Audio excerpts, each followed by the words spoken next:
We see a boy called Percival running in an open field when he spots a rocky bird in the air. It's a pretty rare sight to see one flying around here, so he calls down to his grandpa, who clearly has never skipped arm day, to help him catch the bird for dinner. With nothing else at hand, the old man finds a pitchfork and chucks it several stories into the air, effortlessly striking down the bird. As the bird falls off a cliff, Percival isn't about to let that meat slip out of his grasp so easily, so he leaps off the cliff and grabs the bird before catching himself on a rock just in time to avoid falling to his death. They then head back inside, where Grandpa leaves the preparation of the bird up to Percival, and he does it all with one hand. After that, they sit down to eat the well-done meat, but in the background, we see some ominous purple magic on the bird, which I'm pretty sure is a not good sign. Once done eating, they then head outside for a light-sparing match, of which, unsurprisingly, Grandpa is the victor after a brief struggle, but Percival takes some pride in knowing that he put up a good fight against him this time. Grandpa goes to wash the dishes while Percival is still celebrating, but then he suddenly remembers something very important. It's Percival's birthday soon, and he forgot all about it. He drops everything he was doing and runs back up to the house to find Percival, who is currently taking a leak. He tells him that it's going to be his birthday tomorrow, but he doesn't seem all that interested in it and had even forgotten how old he was before this conversation. He'll be turning 16 tomorrow, which means he will be an adult in this world. He's excited because he thinks that means he will finally be allowed to drink some beer, but while he is old enough to do taxes and join the army, he is still too young for alcohol. Grandpa leads him to the top of the cliff and shows him the vast expanse of space that extends beyond this island, just waiting to be adventured, places to see, things to do, and he may even find the One Piece. However, Percival doesn't really care about any of that and just wishes to continue his daily routine here with Grandpa on this island. That night, as they eat their dinner, Grandpa talks about how Percival's father went out on adventures as soon as he turned 16, but as far as Percival knows, his dad is dead. Still, Grandpa asks if Percival really isn't lonely after all the time he has spent on this remote island, but he is perfectly content because he has Grandpa there with him. Later that night, he can't sleep and wanders outside to look at the stars. He thinks about all the wondrous things that his grandpa had told him about, and he is so full of excitement that he can't sit still at all. However, he's still happy with his current life because he has his grandpa with him, so he doesn't want to change that. That right there is a death flag if I've ever seen one. Percival falls asleep and wakes up to find this knight pulling up to the island in his floating boat. The knight was talking about how his rock bird familiar got shot down earlier, so the person he is looking for must be here. And that is when Percival comes up to him and expresses his amazement to see a knight in a flying boat. The knight says he is searching for someone by the name of Varghese, and Percival, with no sense of stranger danger, tells him that that's the name of his grandpa, also asking how he knows him. The knight says that he knew Varghese 16 years ago. He was still a holy knight, so he is here for a visit. Percival doesn't question anything he said, why a friend would come for a visit in full battle gear, or why Grandpa would not mention such a close friend in conversations, so he tells the knight that Grandpa is currently on the other side of the hill making breakfast. So having gotten the information he needed, the knight goes over there to confront Varghese, while he tells Percival that he can play with this flying boat to keep him busy. Percival is elated at first and is having a blast in the boat, but then he slowly realizes that everything that just happened was mad saws, and he basically just told a stranger in a suit of armor and a sword where his grandfather is. It finally dawns on him that he may have just screwed up big time, and he runs over to go help his grandpa. Meanwhile, on the other side of the mountain, Varghese was busy cutting up some carrots for breakfast when the knight walks up behind him and points out that he is using the sword that he had used as a holy knight to cut up vegetables now. Varghese recognizes the voice and knows that the knight is not one to spend the first 5 minutes of a fight talking, so he immediately uses his sword to block the incoming strike, but gets blown back into his house. He remains largely unharmed, so he jumps out and leaps forward to counterattack the knight. Their swords clash, but Varghese is unable to break through the knight's defense, and once an opening is created, the knight uses his power to have Varghese looking like the new Twitter logo and destroy his house for bonus points. Percival had arrived a little too late and just witnessed his grandpa getting carved out, so he yells for the knight to stop.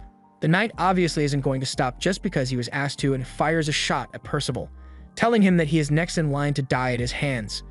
Percival grabs one of the rocks that was launched by the blast and throws it at the knight before jumping down. The rock didn't manage to do any damage, so Percival tries using a bigger rock this time, but it still does nothing, and Percival is now in the direct line of fire for one of those shots. Grandpa comes up behind him and prevents the knight from shooting Percival. He then yells for him to run away while he still has the chance, but Percival doesn't want to leave his beloved grandpa to die here. However, the knight has no intention of letting either of them leave here alive, so as he says this, he cuts Varghese open several more times in an instant, and then hits Percival with a blast that I can only describe as overkill.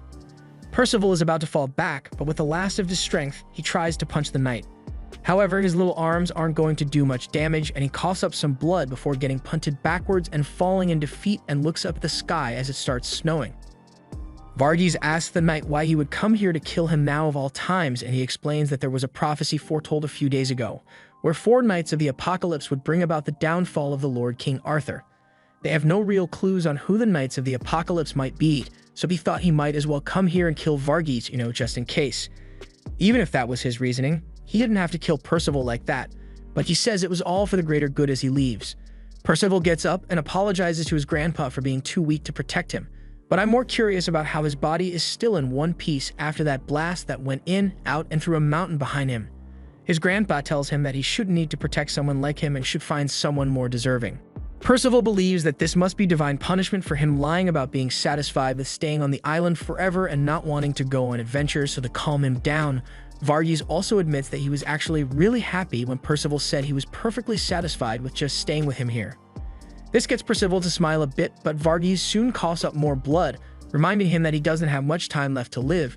He has something he wants to say before he passes on, so he tells Percival that the knight's name is Ironside and he is actually Percival's father.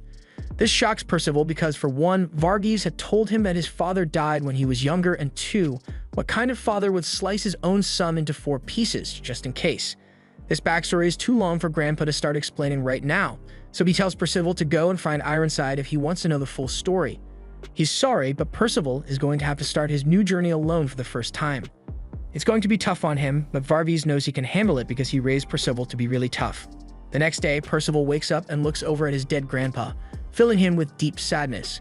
He buries his body and is left feeling empty inside because his whole world just came crashing down before him. He starts fixing some of the damage done to the house and finds a box underneath a table.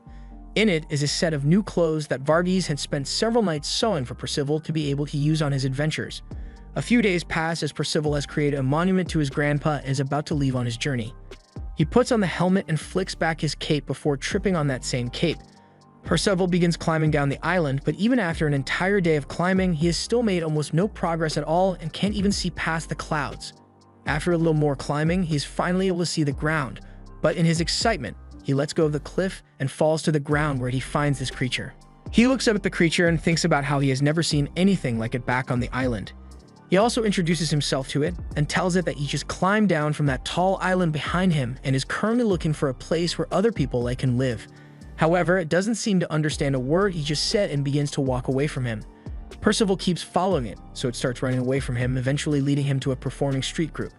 The leader of the group, Katz, throws paper in the air and has them catch on fire, while Elva does a trick with a disappearing monkey and a hoop. Katz now wants the last guy to do his trick, but he isn't interested in practicing because there is no one around to see him. However, Percival was watching and was thoroughly amazed by their amazing routine.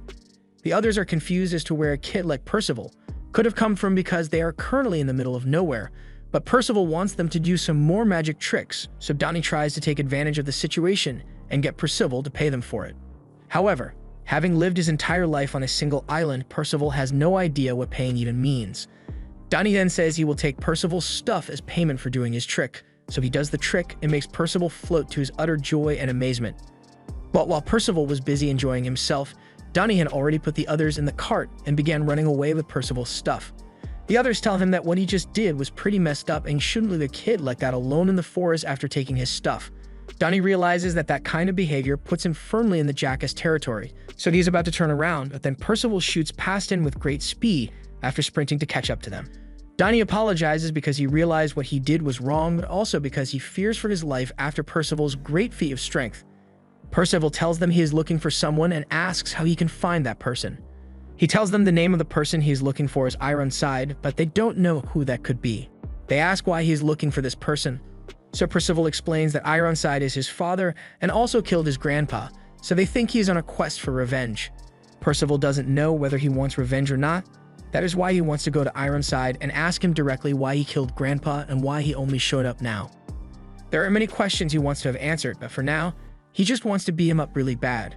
The group doesn't recognize the name, but they are heading to a village soon, so he might be able to find some information there if he goes with them.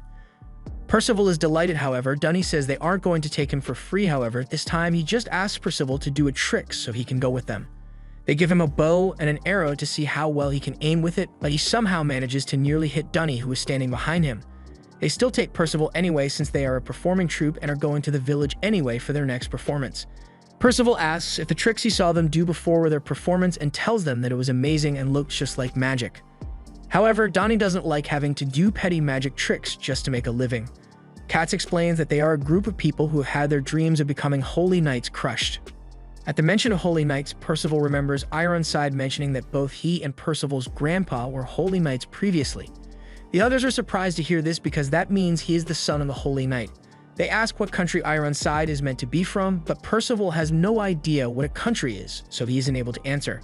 Just then, two people from the village come running up to them and begging for help. Their village is being attacked by a wolf, so they ask Donnie to use his horse to go and call some holy knights. But since he thinks it is just a regular wolf, he believes they should be more than enough to get rid of it by themselves, and in exchange, he will have the villagers give them food and a place to stay for the night. However, upon arrival, he realizes that the wolf is too much for them to handle and hightails it out of there to go call the holy knights. As they are fleeing, Percival jumps out of the cart to deal with the wolf, since there are still people in danger here. Dunny thinks it's suicide to go in and fight that thing alone when he is just a kid, but Percival doesn't want to let anyone suffer, so he will make sure to be able to protect them. He takes his stance and yells that he's going to kill and eat the wolf, so he takes out his arrows and fires 2 shots at it. However, he has got his accuracy stat at -100, so his arrows fly back towards him and strike him in the head and pin his cape to the ground. The wolf is about to take the chance to strike Percival, but Dunny steps in to save him. He gets knocked back and hurt, so Percival gets angry and decides to give up on the bow and just use what he's good with, his hands. After blocking the wolf's second strike, he jumps up and slaps the instincts and consciousness out of it, leaving everyone amazed and the wolf on the ground. As everyone begins to celebrate that they are safe, we see one of those familiar crests on the wolf, and that creature that met him initially is watching from a nearby cliff. Through a magic crystal, a knight is surprised that Percival was able to defeat one of his familiars, so he will be going in personally next to face him. Back in the village, the villagers are talking about how strange it is for a monster of that size to appear in a village. And even worse, there have been reports of similar things happening in the neighboring villages, so they are pretty worried. Donnie is being patched up by Katz after the wounds he sustained from protecting Percival, and he asks where Percival went off to, being told that he was taken by Elva to the lake to wash up a bit. In the lake, we see Elva shocked by the scar that Percival has on his chest, and even more shocked when the scar runs all the way through to his back, once again bringing up the question, how the hell did he survive that by just sleeping it off? Elva tells Percival that he acts pretty mature for his age despite such a terrible wound because she still believes that he is a kid, but Percival was too busy looking at her and wondering why something was rising. A short while later, Percival is soaking in the lake and thinking about how Donnie is actually a pretty nice guy since he jumped in to protect him after only knowing him for a few minutes. While resting his head on the legendary cushions, Elva tells him that Donnie probably did it because seeing Percival jump in to save the people got him all fired up. Doing something like that makes it seem like he hasn't given up on becoming a holy knight yet. Percival asks what a holy knight is, so she explains that they are people who use their power to oppose evil and uphold justice with their great magic power. He then asks what magic is, and if it has anything to do with the tricks they were doing earlier. She tells him that it is pretty much the same thing, but that their power is far too weak to be considered enough to become a holy knight. They get back to the rest of the people in the village, and they all want to celebrate with their hero, so they all toast to Percival, and he finds the drink to be really delicious. He asks what it is, and is told that it's berry juice. Donnie says he would have liked some alcohol, but Elva points out that he is only 16 years old, just like her. Percival hears this and tells them that he is also 16, causing Elva to flush with embarrassment after all she did with Percival in the lake. Anyway, they carry on with the celebration and party a bit, then Percival begins to ask around if anyone has heard of Ironside, but no one seems to know anything about him, which begins to frustrate him a lot. He yells at the top of his lungs for Ironside to show himself, but Elva tells him that there is no point in yelling because he isn't here to hear him. However, someone else hears Percival screaming for Ironside and says he knows that name.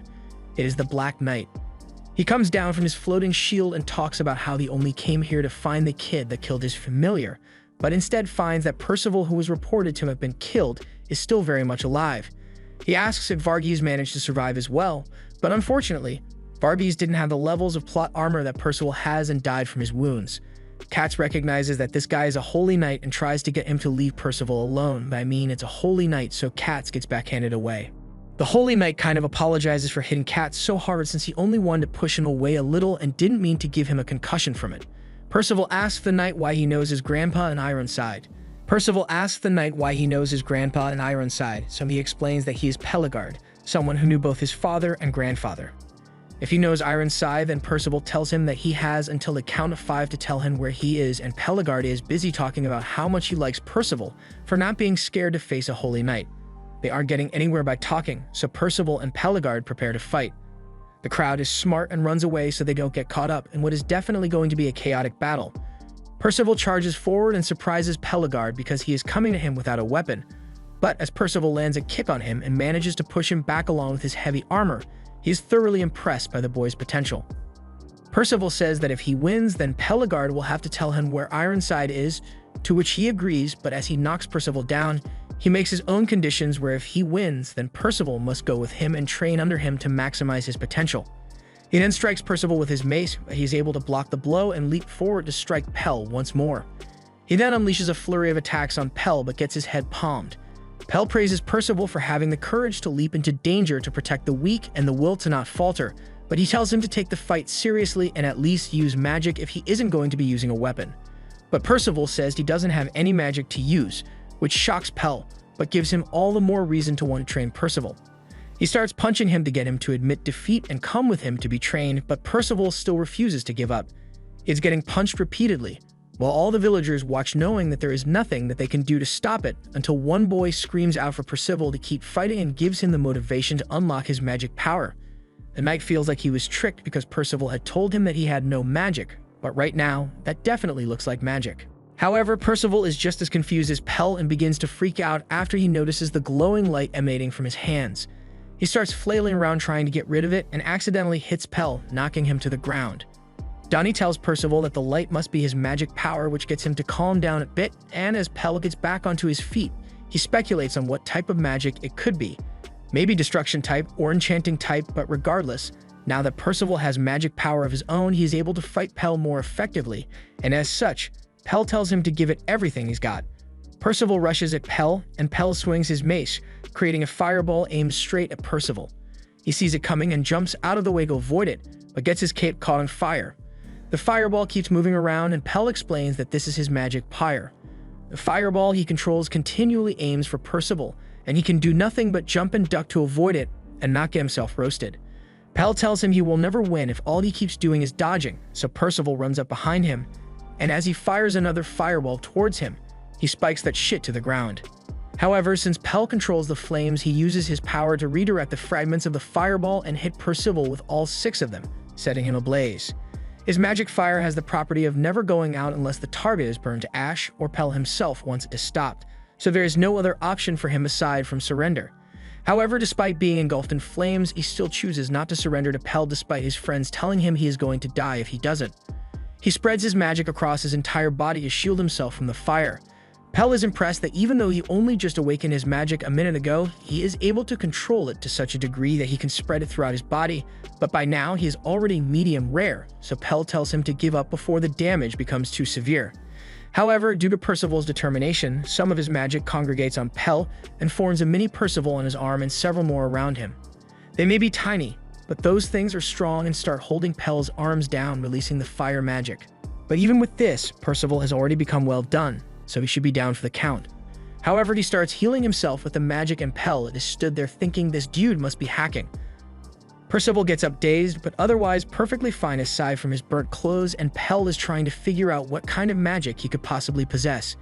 It's not any type that he is familiar with, so he believes it must be the elusive hero-type magic which only 1 in 10,000 possess.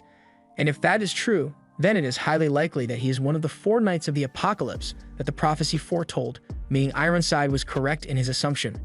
Pell knows that once the other knights learn of Percival's power, they will surely come after him and try to execute him for being a threat. But he can't let such potential go to waste, so he can't let Percival go on his own. While he is thinking about all this, Percival walks up to him and punches him across the street and onto the ground.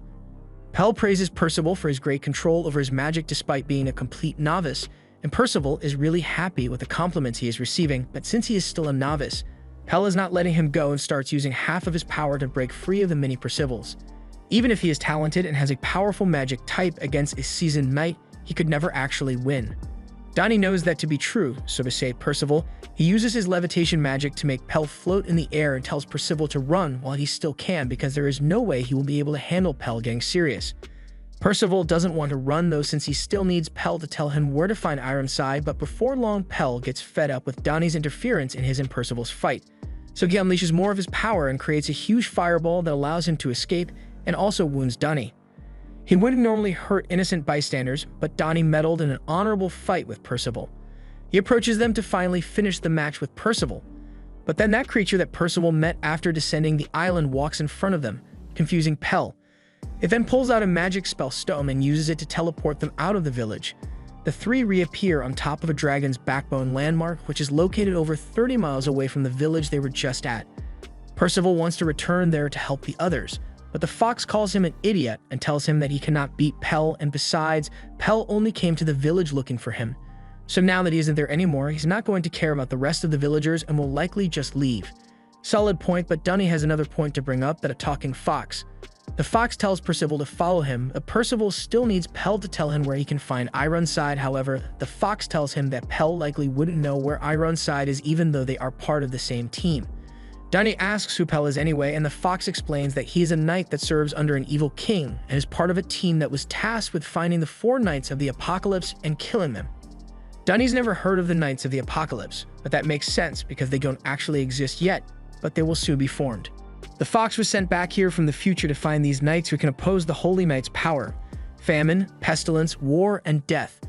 And he has finally found one Percival, who is the Death Knight. Back at the Holy Knight's base, there is a meeting to discuss the information they know about the Knights of the Apocalypse when Pell walks in. They have learned that all of the Knights of the Apocalypse must be young boys as of now, and they have gotten some information about what they should look like. One boy with golden magic, one with eyes which hold both holiness and evil, and one with green wing-shaped hair. Ironside hears this and realizes that last one must have been referring to Percival. As he leaves, he thinks to himself about how he messed up by not making sure that Percival was dead. Pell shows up behind him and says he had thought Ironside left Percival alive on purpose because he felt guilty killing his own son, but it turns out he just failed due to plot armor. Ironside asks why he is talking as though Percival is alive, and he tells him that he knows because he just recently fought Percival. Ironside says he hopes Pell finished him off, but Pell says it would be a waste to let such potential die out so young.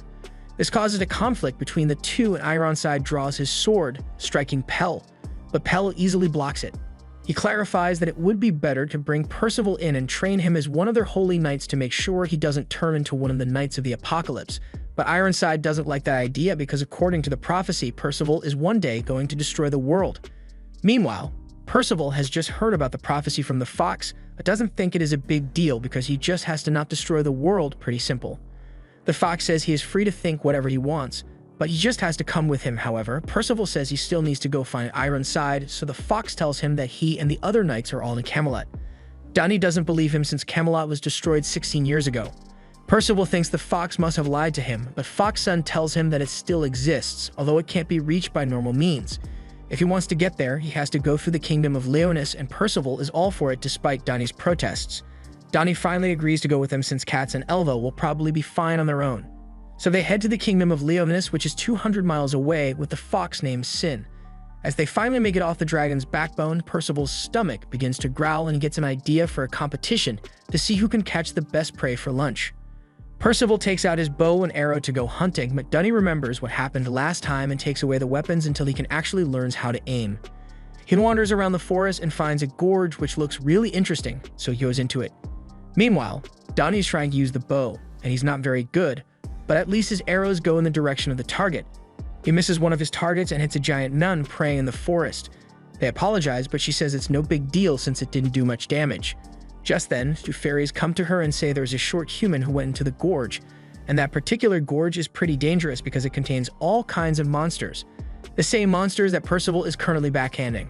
After he is done with killing all the monsters, he is pretty proud of himself, but soon hears a scream coming from deeper within the gorge, where this orange guy is imprisoned and about to be experimented on. Percival helps him escape, but makes the mistake of turning his back to the villain and gets injected with some mystery fluid that knocks him out. This guy is bad news, and due to his weird tendencies to experiment on anything that has a pulse and causing the creatures in the gorge to go crazy, it's called the Mad Herbalist, Nations. Dunny and the others are still looking for Percival after he went missing, but the fairies try to convince them that it is probably better to give up on finding him because by now Nations has probably found him, and who knows what could have happened by now. Dunny asks if Nations is really all that bad of a guy, but the fairies are sure of it. They saw his weird behavior with their own eyes while he was in the forest. He had a bunny over his lap and poked it in the ass with a needle, turning it into a monster, and who wouldn't be traumatized after witnessing that shit.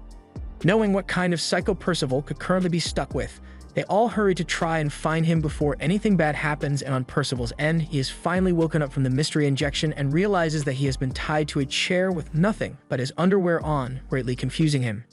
Just then, Nations comes back in and is surprised to see that Percival had already recovered from the effects of his injection when that tranquilizer should have been strong enough to keep him unconscious for over 10 hours. It works out for him since he still has some things he wants to test out on Percival. Percival is really upset that Nations tied him to a chair and took off all his clothes, telling him to at least give back the helmet and cloak he got from his grandpa, as they are the only things he has to remember him by. Nations turns around and says all of his clothes were tattered, so he has already burnt them all. But as for the helmet and cloak, they are still here since they are actually powerful magic items, relieving Percival. Nations then injects Percival with another mystery liquid and reminds him that he is still only a guinea pig for his experiments here. Nations says he will return in an hour since the drug should have taken effect by then, but almost immediately, Percival's hair suddenly grows even bigger than it already was. Percival is dismayed since he won't be able to put his helmet on anymore, but Nations is busy thinking about how he should be able to increase plant growth rate with this. Percival yells at Nations, accusing him of also doing evil stuff to that fairy that he kidnapped, but Nations corrects him, saying the fairy was the one who intruded and attacked him first, so it was just self-defense, and if it didn't want to become an experiment guinea pig, then it shouldn't have broken in. Even if that is true, Percival points out that he had blood dripping from his mouth when he first saw him, so he must have bitten the fairy or something. But in reality, Nations just has a bad habit of biting down on his lip whenever he gets excited. That explains the things Percival was worried about, so Nations isn't evil, but he also should probably fix that bad habit. Nations recalls that his sister always said the same thing, and that sister is the giant girl who is currently being chased by some tree monsters.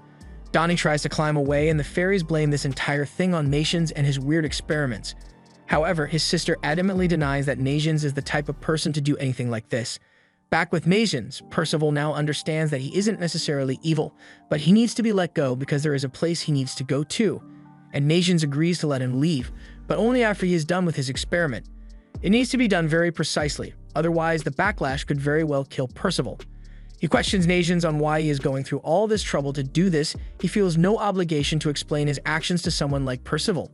However, as soon as he turns around, he finds that Percival has broken free of the ropes that held him and is trying to put on his helmet so he can leave because he still has his own mission to accomplish. But his hair is too big, and the helmet won't fit properly anymore. Nations can't afford to lose such a valuable test subject, so he pulls out 2 magic swords, promising not to kill Percival, but also fully intent on forcing him to stay here. Percival blocks the strikes and tries to talk to him, saying if he is in trouble, he would be glad to help him resolve it if he knew what the problem was, but Nations sees no reason to accept a stranger's help. All he needs is a guinea pig to test the drug on so that he can save the gorge. Percival falls backwards and is at the mercy of Nations. As he is about to win their fight, Percival's helmet flies off his head and strikes him in the face, knocking him back into the table he was working on. The drug he had put so much effort into goes flying across the room and is caught by Percival. He begs Percival not to do anything to the drug and promises to let him go if he returns it, because it is very important, but Percival realizes that Nations still needs to test it out, so he takes a big swig of the mystery potion and falls to the floor screaming. Nations is shocked that Percival would willingly drink the drug knowing it could possibly kill him, but it turns out it just gave him an energy boost and has him overflowing with power. Percival runs outside to yell at the top of his lungs, and the others hear this, realizing that he must be fine if he has the energy to yell that loudly. Nations questions Percival as to why he would drink something so dangerous without a second thought, but while he didn't know all the details, he knew Nations was doing it for the sake of saving the gorged, so he wanted to help him out. He asks if the drug had the desired effect, and from all indications, and the fact that Percival still possesses all his limbs, the drug seems to be a success. Nations thanks Percival for his help and introduces himself, before taking a swig of what is left of the drug and dropping to the floor. Dunny and the others come running up to the scene and is immediately shocked by Percival's new hair. He explains everything that has happened up to this point and Nazian's wish to save the gorge, but the fairies are not buying that story at all. While unconscious, Nazian speaks of a man named Ordo, who the fairies explain was a doctor who lived in the gorge. He was there before Nazian's and Dolores first arrived and was picking ingredients for his medicine when he was noticed by the fairies there. He told them that he is a medicine doctor and just wants to collect some things to make his medicine, but he also doesn't plan on becoming the enemy of the Lorax and destroy the landscape, so if they ever need medical help, they should feel free to come to him for help. Later on, they find the giant Dolores in the forest after she accelerated from her village, and after that, a baby Nazian's. Ordo took Nazian's in and raised him as his own, teaching him all about medicine making, but then one day he disappeared from the gorge altogether with no trace of him to be found. And after that happened, Nazian's began all his experiments. Meanwhile, the fairy that Percival had released from Nazian's house plans to destroy the whole forest before Nazian's can do anything to save it, and to do that, he's going to use a monster he calls Ordo. Nazian's finally wakes up from his drug-induced coma and immediately tries to get up, saying he needs to spread the drug through the gorge to save it. However, the fairies start throwing stones at him and telling him to leave the gorge forever because they don't want him here. Percival catches these stones and tosses them back at the fairies, yelling that Nazian's has been working hard trying to save them this entire time, causing them to second-guess their mob actions. Soon after, the thing that Nazian's was trying to prevent happens, and the gorge is filled with a dense purple fog which causes all the plants and animals in the forest to immediately die as it encroaches. There is no time to spare, so Nazian's needs to spread the drug now. However, Percival is confused about how he plans to do that because there isn't any more of the drug left, and he doesn't have enough time to make a new batch. But this is where Nazian's magic comes in handy. He can create and replicate any drug he has ingested before out of thin air. He warns everyone to cover their mouths before he uses his ability to spread the drug throughout the gorge and return life to the creatures in it. In order to know how to cure an illness, one must first know everything about the illness or poison and use that knowledge to their advantage. That is something Orbe used to tell him all the time. Later, Percival gets a haircut and some of Mason's old baby clothes to replace the ones that were burned, and the whole group of fairies begin to apologize to Nazian's for all their awful treatment of him, when he was only trying to help them. But he says it's fine, since while he was trying to figure out the medicine, he did actually accidentally turn some of the animals into monsters, so that part is on him. They ask him what could have possibly caused such a huge problem, but he is still unsure. After Ordo disappeared, the life in the forest started to wither away, which is what prompted him to begin his experiments. However, he never would have been able to save it if he didn't have Percival here to test the drug on him. Sin talks to Nazian's and tells him that the fog didn't only affect the plants and trees, but also the soil itself, leading Nazian's to believe that the hole in the gorge is playing some kind of role in this mess. And from that hole comes an ugly monster. This abomination shows itself, and it is apparently Ordo, or was Ordo at least. Nazian's tries to run over to him because he has missed Ordo for so long, but Dolores pulls him back because apparently she's the only one that has the eyes to see that something wrong is going on here. The monster Ordo fires off its breath and covers the forest in more dense fog that causes life to wither away. So Nazian's runs up to him and begs him to stop because he is hurting the forest. However, the only thing on Monster Ordo's mind is the destruction of the gorge, and it grabs Nazian's, intent on crushing the life out of his little body. However, Dolores comes to the rescue and pulls Nazian's out from Ordo's grasp, but gets hit with the poisoned breath, leaving her with the arm in treatment. The fairy returns, and it is clear that he is the one that did this to Ordo, so basically Percival caused a huge chunk of this mess when he let him escape earlier. Nazian's is distraught that his grandfather was injected with the spinal fluid, but Percival promises to help get him back to normal.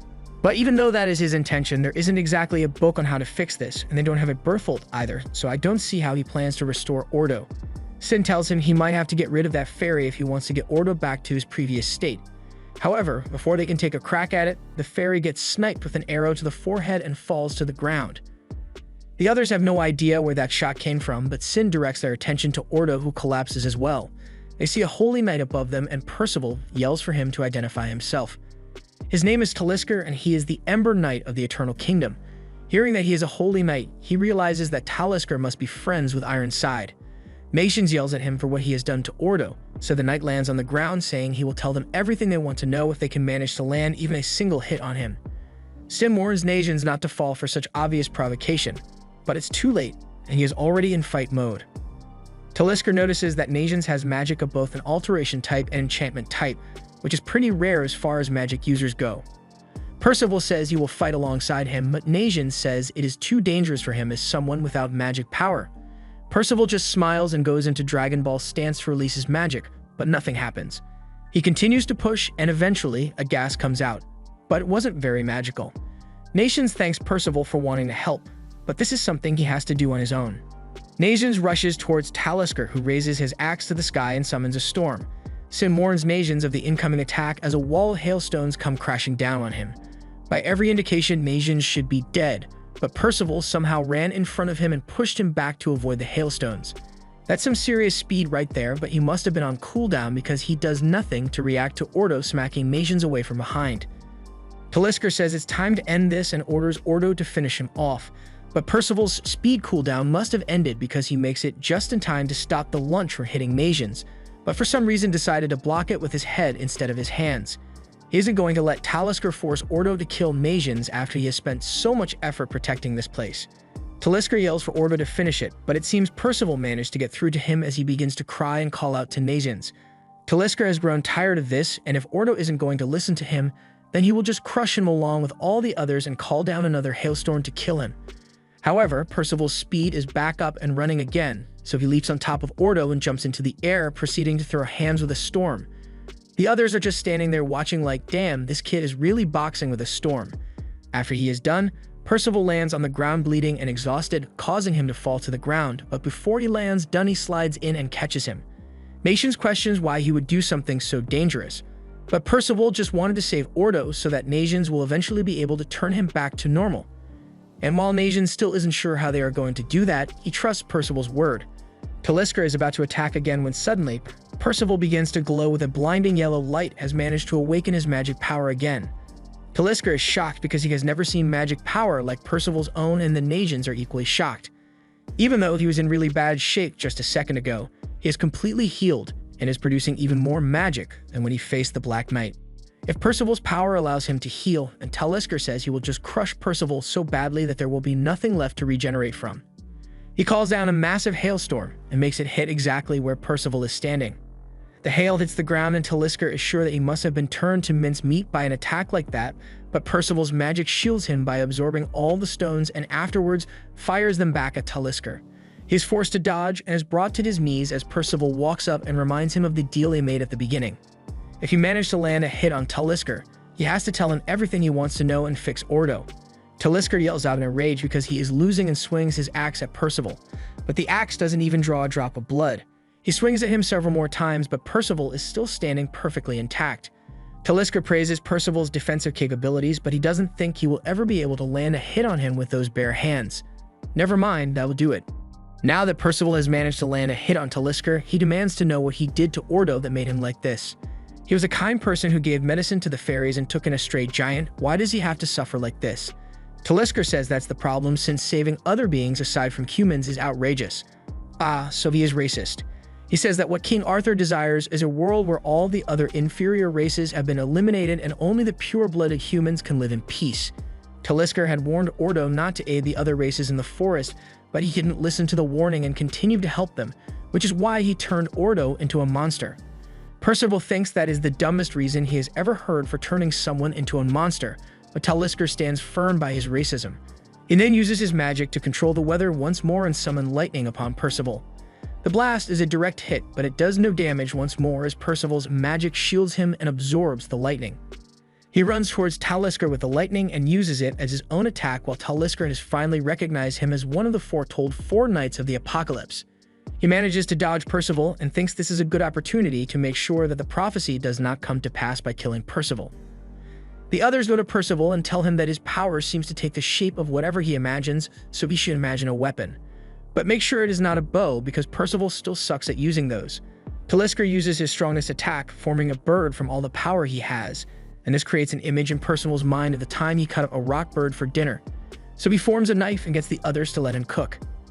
In an instant, the magic bird is sliced up perfectly and ready for seasoning, but before that, Percival launches his knife at Talisker, knocking him into the cliff. Talisker has been defeated, so Sin tells Percival that he can deactivate his magic now, which he tries to do, but Percival doesn't know how. Donnie turns around and finds that Dolores is actually alright, but she's black now. Sin explains that she used a skill called heavy metal, which giants are able to use to protect themselves. Nations is happy to see that she is still alive, but Ordo is still a monster right now. He recalls the dream that Ordo had about curing the illness of everyone, including all the other races, and begins to cry, saying he will protect the valley for the sake of Ordo. Percival is watching this and feels bad for not being able to keep his promise to get Ordo back to normal. Then Sin manages to find a purple stick that was dropped by Talisker before he was defeated by Percival, and as soon as he destroys it, Ordo begins to transform and revert back to his old self, and somehow regenerates his clothes as well. They are all overjoyed to have him back, and Nations runs over to him crying and gives him a big hug. Later, Donnie is having a laugh about how Nations was all serious earlier, but as soon as he saw Ordo again, he broke down in tears. But Percival says it's not a bad thing, since he would love it if he were able to see his dead grandpa again. Donnie realizes he stepped on a conversational landmine and tries to change the subject. He asks Sin what the stick that transformed Ordo was, and is informed that it was a staff of chaos which King Arthur gives his subordinates to hold the power of chaos. Percival gets up and says he has decided what he is going to do. He got blown away by his father, and here he had to fight Talisker as well. So he's going to go after the one giving all the orders and beat up the king of Camelot so no one else is hurt. Donnie thinks this is crazy talk, but Sin is supportive and says they are going to need to prepare for it. First, they are going to aim for Linus, but Percival's stomach growls, reminding him of the game they were playing to see who would catch the most animals. Donnie couldn't catch a single thing, but while Percival caught a bunch, he doesn't have any of them here to show, but Sin does. Sin wins the competition, and so he becomes the leader and can give orders to them now. Before they leave, they hear Nations calling to them from a distance and wait for him to catch up. He says he wants to follow them on their journey, but Percival wonders why. He says he wants to help because Percival saved the valley and Ordo, but he says he doesn't need to be paid back. Nations insists, as Ordo also told him to leave the valley to travel the world and learn more about it. Donnie is against the idea, but Sin agrees to it and orders him to accept Nations in their group because his mastery of poison and magic could prove to be useful during their journeys. Percival welcomes him with open arms, and Nations is just happy to be a part of a team with the first person he could ever call a friend. In a castle, Ironside is greeted by a man whom he asks how the search has been going. The man apologizes and says he has only gone as far as to find out that the Tarbit is located in this city, but he has yet to actually locate it, and it continues to elude them even now. So Caden promises to redouble his search efforts in order to find it. But Anna, the girl standing beside him, can tell that something is terribly wrong with Caden, and even more so with Ironside. Immediately after she thinks this, Ironside begins talking about how beautiful she has gotten since she turned 16, like the creepy uncle everyone forgets to uninvite from the party. And now that she's legal, he would have liked to get her to marry his son if she doesn't mind. She clearly minds, but Caden is sucking up to Ironside so much that he is fully willing to sell his daughter off. She doesn't know what to say, but luckily Ironside was only joking after all. He plans to kill his son if he ever actually finds him. He also asks her to keep an eye out for the thing he and her father are looking for, called the fragments of the Coffin of Eternal Darkness. Meanwhile, Donnie and Percival are both in a field training their magic power. Donnie uses his telekinesis to grab a fish out of the water, and Percival tries to order around his magic mini-people, but they don't care in the slightest and keep doing their own thing. He asks Sin why his magic won't listen to him, and is informed that magic is a reflection of the user's personality. So in short, his magic is dumb as hell. And Nations is just over there testing out some deadly neurotoxins on the mini-Percivals. Changing the topic, Sin asks Percival about the sword he conjured up with his magic when he was fighting against Taliska. So Percival shows him what he was imagining to create a sword like that. It's the kitchen knife that his grandpa used. He calls its name, and the sword grows in size, not looking very much like a knife anymore. Sin points out that the mysterious growing knife is most definitely a magic sword. However, Percival maintains that it must be a knife because that is what his grandpa told him it was. With a magic sword as a knife and an enchanted helmet and cloak, they are beginning to wonder just what Percival's grandpa did to come into possession of power items such as these. Percival wouldn't be able to answer because he never really learned much about his grandpa, and the dead tell no tales, so there's no way he's finding out now. Same thing with Ironside, all he knows is that he's a holy knight and that he killed his grandpa.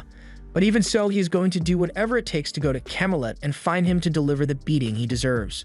Though Nations has his doubts about the existence of Camelot, it should have been destroyed 16 years ago. But Percival trusts Sin's word and chooses to believe that Camelot still exists and they can get there somehow. If Percival wishes to trust Sin, then the others are willing to go along with him, so they end the discussion and sit down to have a break. After they had finished devouring the fish Dunny snatched out of the water, they are all stuffed and find it incredibly difficult to move. While filled with the laziness of Food Crash, Percival wishes his magic could make him fly so he wouldn't have to deal with the journey. But then they remember that Sin had some kind of teleportation device when they first met and ask him to use it again to get them to the Kingdom of Lioness. However, he tells them that he can't because he already used the last one of those magic balls last time. Donnie and Percival are upset and ask why he didn't just take them to Lioness Director then, but he retorts that there was no way he could think about that in the heat of the moment back then, and since they don't have money for an Uber, they're just going to have to accept that they need to walk. Nations asks if they happen to be talking about a magic ball, as he had heard that one of the 7 deadly sins, Magic Merlin, had sealed several magic powers of different kinds in orbs, but more importantly, he's also said to have a library full of various poisons, getting Nations a little excited and causing him to bite his lip. Percival has to step in to stop him from doing permanent damage. They get walking and eventually make it all the way to the village of Sistana. And as soon as they arrive, Percival's magic begins reacting to something, directing him towards a tree with something buried under it. Ignoring the possibility that he may be desecrating someone's grave, Percival digs it up and finds one of those coffin fragments. Sidon seems to know what that is, and so does Anna, as she appears behind the group and questions them on why they are here, while also threatening them. She thinks they are here to give that fragment to the Holy Knight, but Donnie tries to explain that they just happened to find this thing. But she doesn't buy for a second that they just waltzed into town and dug a hole right where the fragment was buried by accident. She draws her sword without hearing them out, and Donnie pulls out his knife to defend himself, but gets no gift and is eating a face full of dirt. Nations saw Donnie get annihilated and decided right there that he didn't want to fight her, but she wanted to fight him, so he didn't have a choice but to get a taste of the ground as well. She then declared that no matter what, she would get them to give back that fragment, and Percival just hands it over. It usually isn't that easy, so she is taken aback, but she still doesn't believe they are innocent. She can see the darkness in people, and while Donnie and Nations don't have much, there is still darkness within them. However, when it comes to Percival, his brain is too smooth to hold any lies, so he is completely clean. So she realizes that he was telling the truth when he said they accidentally dug it up. They were only following these little guys, so they had no idea what they were digging for. They ask her who the Holy Knight she was talking about earlier is, but their conversation is interrupted by a maid who has come to fetch her, since the Lord is currently looking for her. She tries to hide the fragment since everyone in town is looking for that thing. She stuffs it in Percival's cloak, asking him to never show it to anyone. Otherwise, Ironside will get his hands on it. Hearing that name, there is a lot that Percival wants to ask, but he gets cut short as Anna has to go now. The guys get a room in an inn and wonder what the item they have could be, since Anna was so worried about keeping it hidden. Sin says he knows what it is, but this is the first time he has ever personally seen one. It's a fragment of the Coffin of Eternal Darkness, a legendary magical item that was created by a giant craftsman long ago.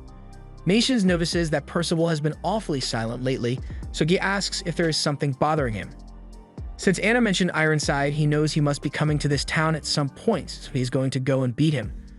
But before he does anything rash, Sin tries to talk some sense into him, reminding him that the chances of him winning are pretty slim. And even if he could win, his fight would definitely have several civilians caught up in the mayhem if he went out right now. Their primary focus right now should be gathering information. Is Ironside actually here? And if he is, what is he planning to do with the fragment? Once they have that information, they can decide what to do next. In the castle, Anna's father is trying to persuade her not to go out anymore because it can be really dangerous out there, but she retorts that he lets a mysterious man such as Ironside move around freely in the city, which is arguably more dangerous. He knows of her ability to see the evil in people, so he is sure that she is right about Ironside being evil, but the dude has the power to level mountains with his fingers, so Caden doesn't want to push his luck by aggravating him. She says he should stop being such a wimp and stand up for the people because she will become a holy knight one day and will surely protect the city if anything happens, but her father has had enough of this conversation and bitch slaps the freedom of speech out of her. He then gets called by the maid, informing him that it is time for an arrangement he had planned. He meets with Ironside while Percival and the others watch from a nearby rooftop. Ironside unveils a relic fragment which fits perfectly with the piece that Percival found, and Sin can tell that something very bad will happen if he manages to complete that relic. The relic was originally used by the demon tribe, but to activate it, the goddesses had to sacrifice themselves. It was sealed away, and he tells them he'll explain in detail later, but right now, the problem is the process to activate it. He assumes Ironside has gathered all the people here to use them as sacrifices to activate it, meaning the entire town would be in danger. Percival wants to leap into action immediately, but Sin tells him to calm down since fortunately, the final piece to complete the artifact is still in their hands so he can't activate it. Percival still wants to go because he has been after Ironside this entire time, but with his current ability, he would only put himself and the civilians in danger. Ironside is lying through his teeth, asking the citizens for their cooperation in his plan to complete the ceremony because it will save them. But Anna is not going to sit by and listen to this man lie like a politician during election season. She calls him out, but he tries to play it off like she's mistaken. However, after she states that it is her magic power that allows her to see his lies, he grabs her and is prepared to silence the lie detector. Sin runs back to the inn to secure the piece of the relic while Percival jumps down and distracts Ironside to let him and Anna escape. Ironside fires off one of his crosses, but it narrowly misses them and they flee under the cover of the dust. As Sin and the others return to the inn, they see the maid holding the relic fragment and then turn into this thing before flying away with and handing it over to Ironside. Kate has finally wised up a bit and tries to stop Ironside, but he is too weak, and it's too late as he has combined the pieces. Sin briefs the others on the situation and tells them they need to stop the ritual before Ironside can kill all the people in the city. If they can manage to get even one piece, then it will be their victory. They all agree to help stop the ritual, but Anna can see that Sin is lying about something here. Before they go, Sin reminds Percival not to fight Ironside head-on because he is at least 10 times more powerful than he is now, so they all run off to accomplish their roles while Ironside has begun the ritual. As he does this, Black Goo begins to rise up from the ground and fly off into the city to accept the sacrifice. And once it hits the ground, it soaks in and transforms into a rock monster with a hideous jawline, and equally, anything that is touched by the darkness becomes a monster hell-bent on munching on humans. Ironside instructs his familiar, Dorak, to take charge of the monsters and make sure that no human makes it out of town alive. Dunny sees all the monsters and is horrified by the carnage he is witnessing, but Percival says it's alright since Sin will come up with a plan to stop Ironside as soon as possible. Anna informs him that with her special power, she can tell that Sin is lying about something to them, so she can't understand why he puts so much trust in a random fox he met a week ago. But Percival still wholeheartedly believes in him, and it's not like today is the first time he's acted suspiciously, so they just decide to follow Percival's belief. They run through the streets and find Anna's father lying slumped against a wall. She rushes to his side to see if he is still alive, and luckily he is just unconscious, so they shift their attention to Ironside, who is still maintaining the spell. Without looking back, he addresses Percival and says he was originally planning to kill him here, but he is busy right now, so he doesn't have time to deal with him. He unleashes a wave of power and the bodies of the others betray them as they are scared stiff by the power he is emanating, but Percival is able to maintain his composure and run up to him to strike with a magic hand. However, it does no damage as the magic is dissipated by Ironside before it can hit him. The others can't believe he was able to counter an attack like that without even turning around, but they try to remind Percival that his mission is not to defeat Ironside, it's to stop the ritual. Percival hadn't forgotten, so he used his magic mini-people to go after the Coffin of Darkness, but as they tried to break it, they were destroyed by a flash of power. Percival's magic dissipates again, and he is left confused as to why it didn't work. Seeing that Percival went straight for the coffin instead of him, Ironside can tell that his true objective is to stop the ritual, but Percival says he doesn't have to confirm that. Seeing that he might actually be a threat this time, Ironside raises his fingers and begins casting a Nova Cross, and Percival has first-hand experience with what those things can do, so he warns everyone to dodge the strike before it is completed. And it's a good thing he wanted them, because after that strike, the ground is carved up, and that wouldn't have otherwise been their bodies. Taking one look at the damage, they can all tell that Ironside is powerful enough to kill them in a single hit. Ironside starts talking about it being disrespectful for Percival to attack his father, but I think he lost the father right back on murder attempt number 1. Anna is shocked to hear that Ironside is Percival's father, and from what the others know, he is the one that killed Percival's grandfather, which is why he wants to fight him so badly. Aside from that, Dunny says they need to run away quickly. Ironside is way too dangerous, and with how he acts, even if they were babies, he wouldn't hesitate to kill them all. Nations asks what will happen to the villagers if they just leave, but Dunny has known this village for one day. He sees no reason he should get himself killed for people he has never met before. Nations thinks he is being unreasonable, but Anna kind of agrees with him, thinking this is the town's problem, so she can't ask strangers whom she attacked upon first meeting to sacrifice their lives to save it. This is something she must do on her own. Nations says he is not going to run away and leave them behind, but Dunny can't say the same because he immediately gets stepping and leaves them behind. Percival continues to attack Ironside and says if he can't stop him from doing the ritual, then he is just going to break the coffin altogether. Ironside doesn't think that's a funny joke and fires off several crosses at Percival. He manages to dodge them by jumping upward and asks the other to go after the coffin while he keeps Ironside busy. But honestly, this is light work for Ironside, so he isn't losing focus by fighting him at all. As they clash, Ironside uses his sword to cut Percival's magic in two. He then tells him his swordsmanship is pretty good, but it would only work on a bird on a cutting board. He then raises his sword to strike Percival down once and for all, but gets stopped by Anna, who is angered to learn Ironside killed his own father and now wants to kill his son. And Ironside is just annoyed that this girl that keeps pretending to be a holy knight is interfering with his plans again. She continues to attack him and proclaims again that she will become a holy knight that will truly protect the town from evil, all while Ironside parries every one of her attacks without even turning to look. He then asks if she thinks she can fight with her clothes in that state, and soon after, her clothes rip apart. But rather than be embarrassed, she takes her clothes off altogether, revealing that she had a second outfit under her first one. She's paying Percival back for saving her earlier, so she isn't going to back down for any reason. Ironside sees her courage and is impressed, finally turning to face her and saying she should try to land a hit or even just a scratch on him. But soon after he had made his challenge, the nausea effect hits and his body begins to feel numb. This was the work of Najins, as he used his poison magic to weaken Ironside. That's some nice teamwork, but Ironside has grown fed up with their constant tricks and traps, so he is starting to take this whole fight a little more seriously and prepares to show them what true pain is. He throws some glowing red dust into the air, and the group just stands there like it isn't a clear indication that this thing is an attack. Even Anna's father was able to realize what was coming, and there was enough time for him to run to his daughter's side, so there really shouldn't have been a reason they couldn't dodge. But in the end, they get hit with the attack as dozens of smaller crosses strike them repeatedly. The aftermath leaves a smoke pillar in the sky, and from a rooftop in town, a man watches before heading for the epicenter of the chaos. Meanwhile, Donnie is still running through the streets that are now populated with nightmare fuel. After seeing this monstrosity, he turns to run in the opposite direction, really wanting to get out of this city before he gets his life revoked. With all the chaos happening around him, Donnie hears the screams of a little girl, and when he looks to see the sound's origin, he finds a girl and her mother about to get licked from head to toe and down to the bone by this monster. As they continue to cry out for help, Donnie has an existential crisis.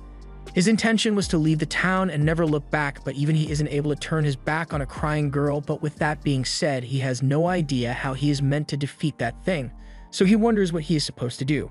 Back at the town center, Anna's father, who jumped in front of her, had managed to save her from getting injured, and when she asks why he would put himself in harm's way, he says it's only natural for a parent to protect their child. Normally this would be where the old man dies, but luckily, the May Percivals are hard at work healing his wounds, so he'll survive to see another day. The same goes for Najins, but for Percival himself, the situation is looking far more dire. Ironside is astonished that Percival managed to protect his friends from the Red Crosses, and if this growth rate continues, he could very well become a genuine threat to him, so he needs to finish this now. Percival asks him why he had to go kill his grandpa, but to Ironside, it was just a natural response to the possibility that he could have been one of the 4 horsemen of the apocalypse, so no guilt is felt. Percival doesn't see that as a good reason to pull up and just kill a man, but there is also the fact that Ironside holds a major grudge against Percival's grandfather for taking something he valued greatly long ago. While Ironside is still distracted, Anna swoops in with a sword strike, but gets deflected easily. However, the additional distraction gave Percival enough of an opening to try to destroy the coffin, but that too is stopped by Ironside as he throws Percival to the ground. He then stabs him through the hand, again lecturing him about being respectful to his parents, and the others are powerless to do anything but watch as Percival gets tortured. Anna tries to go help him, but Ironside threatens to break her body next time she tries to attack him, stopping her in her tracks out of fear. He then resumes beating Percival into the ground, saying that after he is done massacring the people in this town, he will move on to the city of Leonis and destroy it as well. But before that, he is going to kill Percival to make sure the 4 knights of the apocalypse can never meet in one place.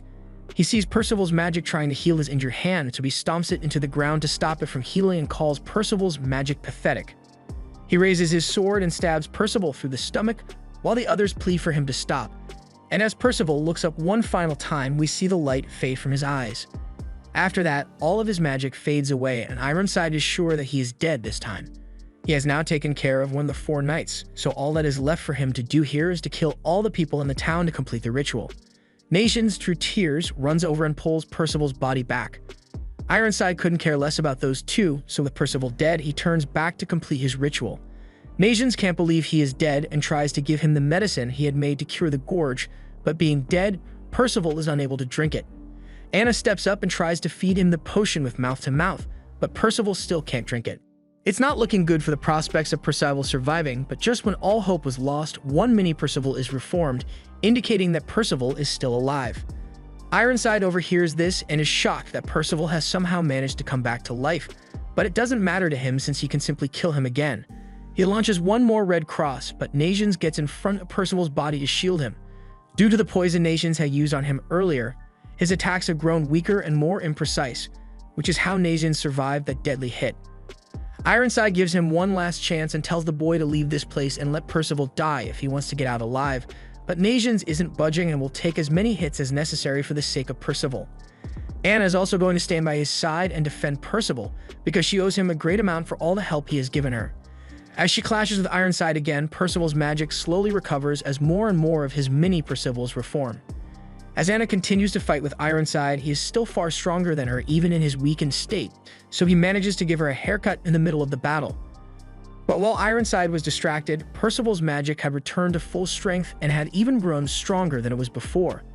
At the same moment, Dunning returns, having realized that he couldn't leave his friends behind to die in a place like this, but the situation doesn't really call for his help as Percival's magic begins to overrun the area. Right now, Ironside is wishing he had double-tapped this kid and tries to do it now, but it's too late as Percival has reawakened with a new understanding of his power. It is not his alone, but for the people who believe in him. Their faith gives him power, and that is the true nature of his magic, hope. Back in the town, the various monsters are still on a rampage under the command of Ironside's familiar, and he instructs them to spare no human.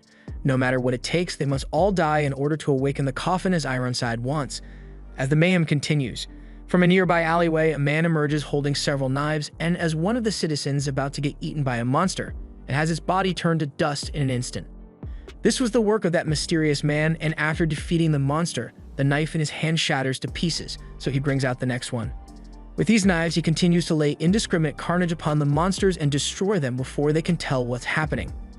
Explosions continue to rain down upon them as the familiar, Dark, is left in utter confusion. Ironside contacts him to ask why the sacrifices haven't been completed yet, but while that's what Derek was doing, he has no explanation to give. All of a sudden, a bunch of the monsters started dying to a mysterious power, but he has no clue what that power is, who is doing it, or even how many of the attackers there are. He flies down to ask one of the monsters what's going on down here, but as the Titan lowers its head to give an answer, it gets cleaved in two. As the dust settles, he can finally see the person responsible for the monster's death, but the man raises his knife and sends one of his strikes aimed towards Derek. He is unable to dodge and meets the same fate as the monster that perished before him, as well as a chain of monsters that were killed after him. The destruction is so widespread that even from the top of the hill, Percival and the others can tell that someone is bringing down a bunch of the monsters in town. Nations wonders if it's some holy warrior, but while they don't know exactly who it is, they believe it was the work of Sin going to call in reinforcements. With the monsters being killed as they speak, even with the lives that were already lost, Ironside will no longer be able to sacrifice enough people to activate the coffin, so he has lost. Ironside very calmly accepts his loss and briefly goes into proud father mode, telling Percival he has grown so much in such a short amount of time, and his grandfather would definitely be happy to see how powerful he has become. But seeing as he was the one who killed said grandfather, this is one time Percival wishes his father never came back with the milk. Ironside says it was just him fulfilling his duty, so he had to kill his grandfather, and moreover, he tried to kill his own son, Percival, twice. He seems to be showing some amount of remorse for his actions and drops his sword to the ground. According to him, for failing his mission to activate the coffin, he will be held accountable by his lord and executed if he returns, but that is what he deserves. This 180 in personality is starting to seem really fishy. He clings to a given up, so he at least wants to see the face of his son up close one last time. Percival was beginning to fall for his talk no jutsu, but luckily, Anna was there to give him a reality check. Every word Ironside just uttered was a lie, and there is no sign of remorse or love anywhere in his heart, so now that the ritual has been stopped, all he wanted to do was to trick Percival into getting close enough to be killed at his hands. Ironside is enraged that Anna ruined his talk no jutsu trap and swears that no matter what, he will make sure Percival meets his end here. He begins rapid firing his crosses at them, forcing Percival to fly around through the sky to evade the strikes. He continues to dart through the sky at breakneck speeds, and he is only capable of moving so fast thanks to the hope of his friends, so they are basically the batteries for his magic power. Ironside is still feeling the effects of Majin's poison, so he is unable to continue his barrage of attacks for a while. With the opening he is given, Percival turns into a bomber and rains down his magic to cluster bomb Ironside, but that was just a distraction, as it was really just a smokescreen meant to allow them to sneak up from behind him. However, Ironside saw this coming and easily countered the surprise attack. Percival remembers what Sin had told him about Ironside being far stronger than he thinks he is, and it looks like he was right about that. While he is still next to the coffin, they are limited in what they can do, so they need to get him away from it somehow, and Percival has a great idea for what they could do, and it involves Dunny. As they fly back around, Percival charges towards Ironside with his hand raised as though he were going to strike Ironside, but Ironside tells him it's useless because he isn't powerful enough to defeat him. That may be true, but today is a win for Percival since the charge was just a fake out as Dunny had used his magic to make the coffin levitate, and as such, it was beyond the protection of Ironside, allowing Percival to fly up and destroy it with his magic sword. As the coffin crumbles to pieces, they keep a piece of it so it can't be reassembled. The rest of the pieces crash at the feet of Ironside, and you can tell he is pissed off because his helmet cracks open and falls to the ground, revealing his true face to. Ironside begins to mock Percival for having accomplished nothing. So what if he destroyed the coffin and took one of its pieces? That just means all they need to do is kill him and take the coffin piece back in order to continue the plan. So he has solved nothing at all. Even if there are not enough people left in this town to sacrifice, there are still many more cities on the continent and he can sacrifice any one of them for the sake of his goal. The ritual has only been temporarily stopped, so he is going to kill Percival now and stop him from interfering any further in his plans. However, he gets grabbed by another Holy Knight who tells him he has had his chance, but he's done here. Ironside tells Motlatch to get his hands off him because he is in a really bad mood. Motlatch backs off but tells that Ironside can't handle this alone. He has finally found one of the 4 Knights of the Apocalypse, so he would be neglecting his duties if he just let them escape. Besides, they have a bigger problem in the form of the enemy force that destroyed all the monsters in the town. The power that was used is formidable, yet they do not know who did it. Motlatch doesn't know for sure who it was, but he can make a guess. The monsters that Ironside summoned were powerful, yet all of them were killed in an instant. The only person he can think of who would have the kind of power necessary to do something like that would be a legendary hero from one of the 7 deadly sins, or at least something similar to that. The team is shocked at the mention of the 7 deadly sins, but Motlatch continues. If it's actually one of them here, then he is in great danger, and doesn't want to stick around to find out what they'll end up doing, so he wants Ironside to withdraw for now. Before they leave, Ironside locks eyes with Percival one last time while giving him a death stare. They then disappear into a cloud of smoke, and now that they are gone, the group finally return to the ground and collapse out of exhaustion. Percival was sure he could have died back there, but he actually did die at one point. Dunny is excited because he actually managed to go toe-to-toe against the best of the Holy Knights, even if it was only for a brief moment. But Anna reminds him that he ran away at first. Plus, if it wasn't for Percival, they would likely have actually died back there. Regardless, they all work together and manage to defeat Ironside. Anna's father calls out to her, happy to see that she is safe. She runs up and hugs him, equally happy he's alive, but now that she knows he's okay, she rubs it in about her being right about Ironside. Sin then comes back and the guys rush over to ask him who he called to handle those monsters. He lies and says he called in some friends from the forest, but Dunny isn't buying it. However, Percival bought his entire stock as he continued asking what kinds of animals they were. Now that the fight is over, he is back to being the usual goofball he is. But later we see Percival fighting with his inner demons as he comes to terms with the fact Ironside is actually his father because he looks almost exactly like his grandfather. Ironside is giving a report to his lord and is getting made fun of for failing his mission. Even if the one who stopped him was one of the 4 Knights of the Apocalypse, you can't imagine what it must feel like to get your ass beat by a kid. He was expecting Ironside to make some excuse about the kid being really powerful, but he has nothing to say. He will accept any punishment that Arthur sees fit. Arthur takes him up on that offer and has his hands and feet bound by monsters before his chest is stabbed. Arthur sees the world as being plagued by the suffering of humans at the hands of other species, so he wants to cleanse the world of all of those undesirables and make a world for only humans. But with the 7 deadly sins and the new 4 Knights of the Apocalypse, it seems that threats to his perfect plan still exist in the world. And while that is the case, there can never truly be peace for him.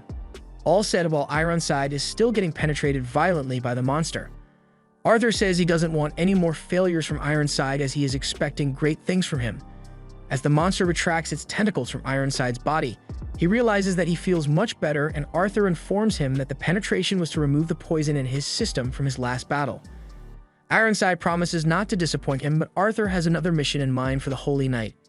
In this war, they've been on the back foot for far too long, and they were only able to gain some ground because they snooped into the future using the vision. Ironside asks if he wants him to go steal the vision artifact, but that's not it. It's something much more important than that. He wants Ironside to go wife hunting for him. Back with the group, Anna's father is thanking them for saving their town. However, there was still massive property damage and casualties. They will still be able to rebuild with time, so he owes them a great deal of thanks. Anna's father knew Ironside through his wife, and according to her, he was a good man who upheld justice. So who knows what could have happened to lead him to become the killing machine he is now. Before they go, he has one last favor to ask of them. Just then, Anna comes over and tells her father that she wants to travel to gain experience and become a holy knight. She realized that her skills were insufficient after Ironside was able to beat her so easily, so she needs to do this. However, her father refuses to let her travel alone, so he asks Percival and the others to take her with them. Anna is happy that her father is supporting her dreams, and he tells her he will always have her back as he hugs her goodbye. Ani is excited to finally be getting to go on an actual adventure to become a holy knight and thinks this is going to be a lot of fun. But Donnie reminds her that this isn't some game they're playing, it's serious. And even though her father probably wanted to be generous with her leaving the city, no matter how you look at it, that's a funky-looking donkey. Ani says it's rude to insult her horse and has been her best friend since she's been a child, meaning she has had a grand total of 0 friends before the recent events.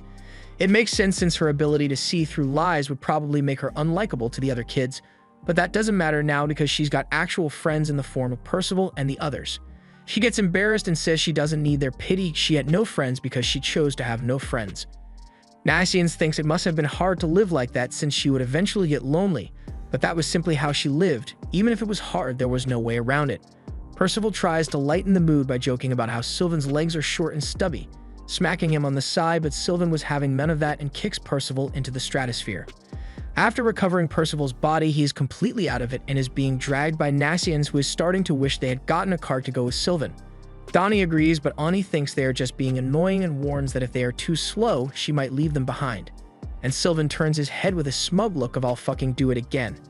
However, she did know what she was getting herself and Sylvan into when she said that because by noon, the guys are way ahead of her and Sylvan isn't looking so smug anymore. He may be a horse, but Sylvan ain't built like that, so they end up waiting for him. Now, they're all just sitting around roasting the horse for being outwalked by a bunch of humans, and Sin just looks disappointed in him. Sylvan tries to threaten Sin, but after realizing that he is not that guy, he backs off and apologizes. Anna doesn't understand why Sylvan started acting up all of a sudden, but then she remembers that she actually never asked where they were going in the first place. After they explain that the plan is to head for the Liane's kingdom, she becomes even more excited at the thought but that she will be getting to visit the Liane's kingdom where most holy knights originate from. And even better, the legendary 7 deadly sins Meliodas is the king of that territory. While she is talking, Percival recalls that Ironside had also said something about the 7 deadly sins, but he isn't sure who they are meant to be. She is shocked that someone exists in the world that doesn't know of the 7 deadly sins, but in Percival's case, he had lived on that mountain island for his entire life, so what are the chances that he could have ever heard of the 7 deadly sins if his grandpa never told him?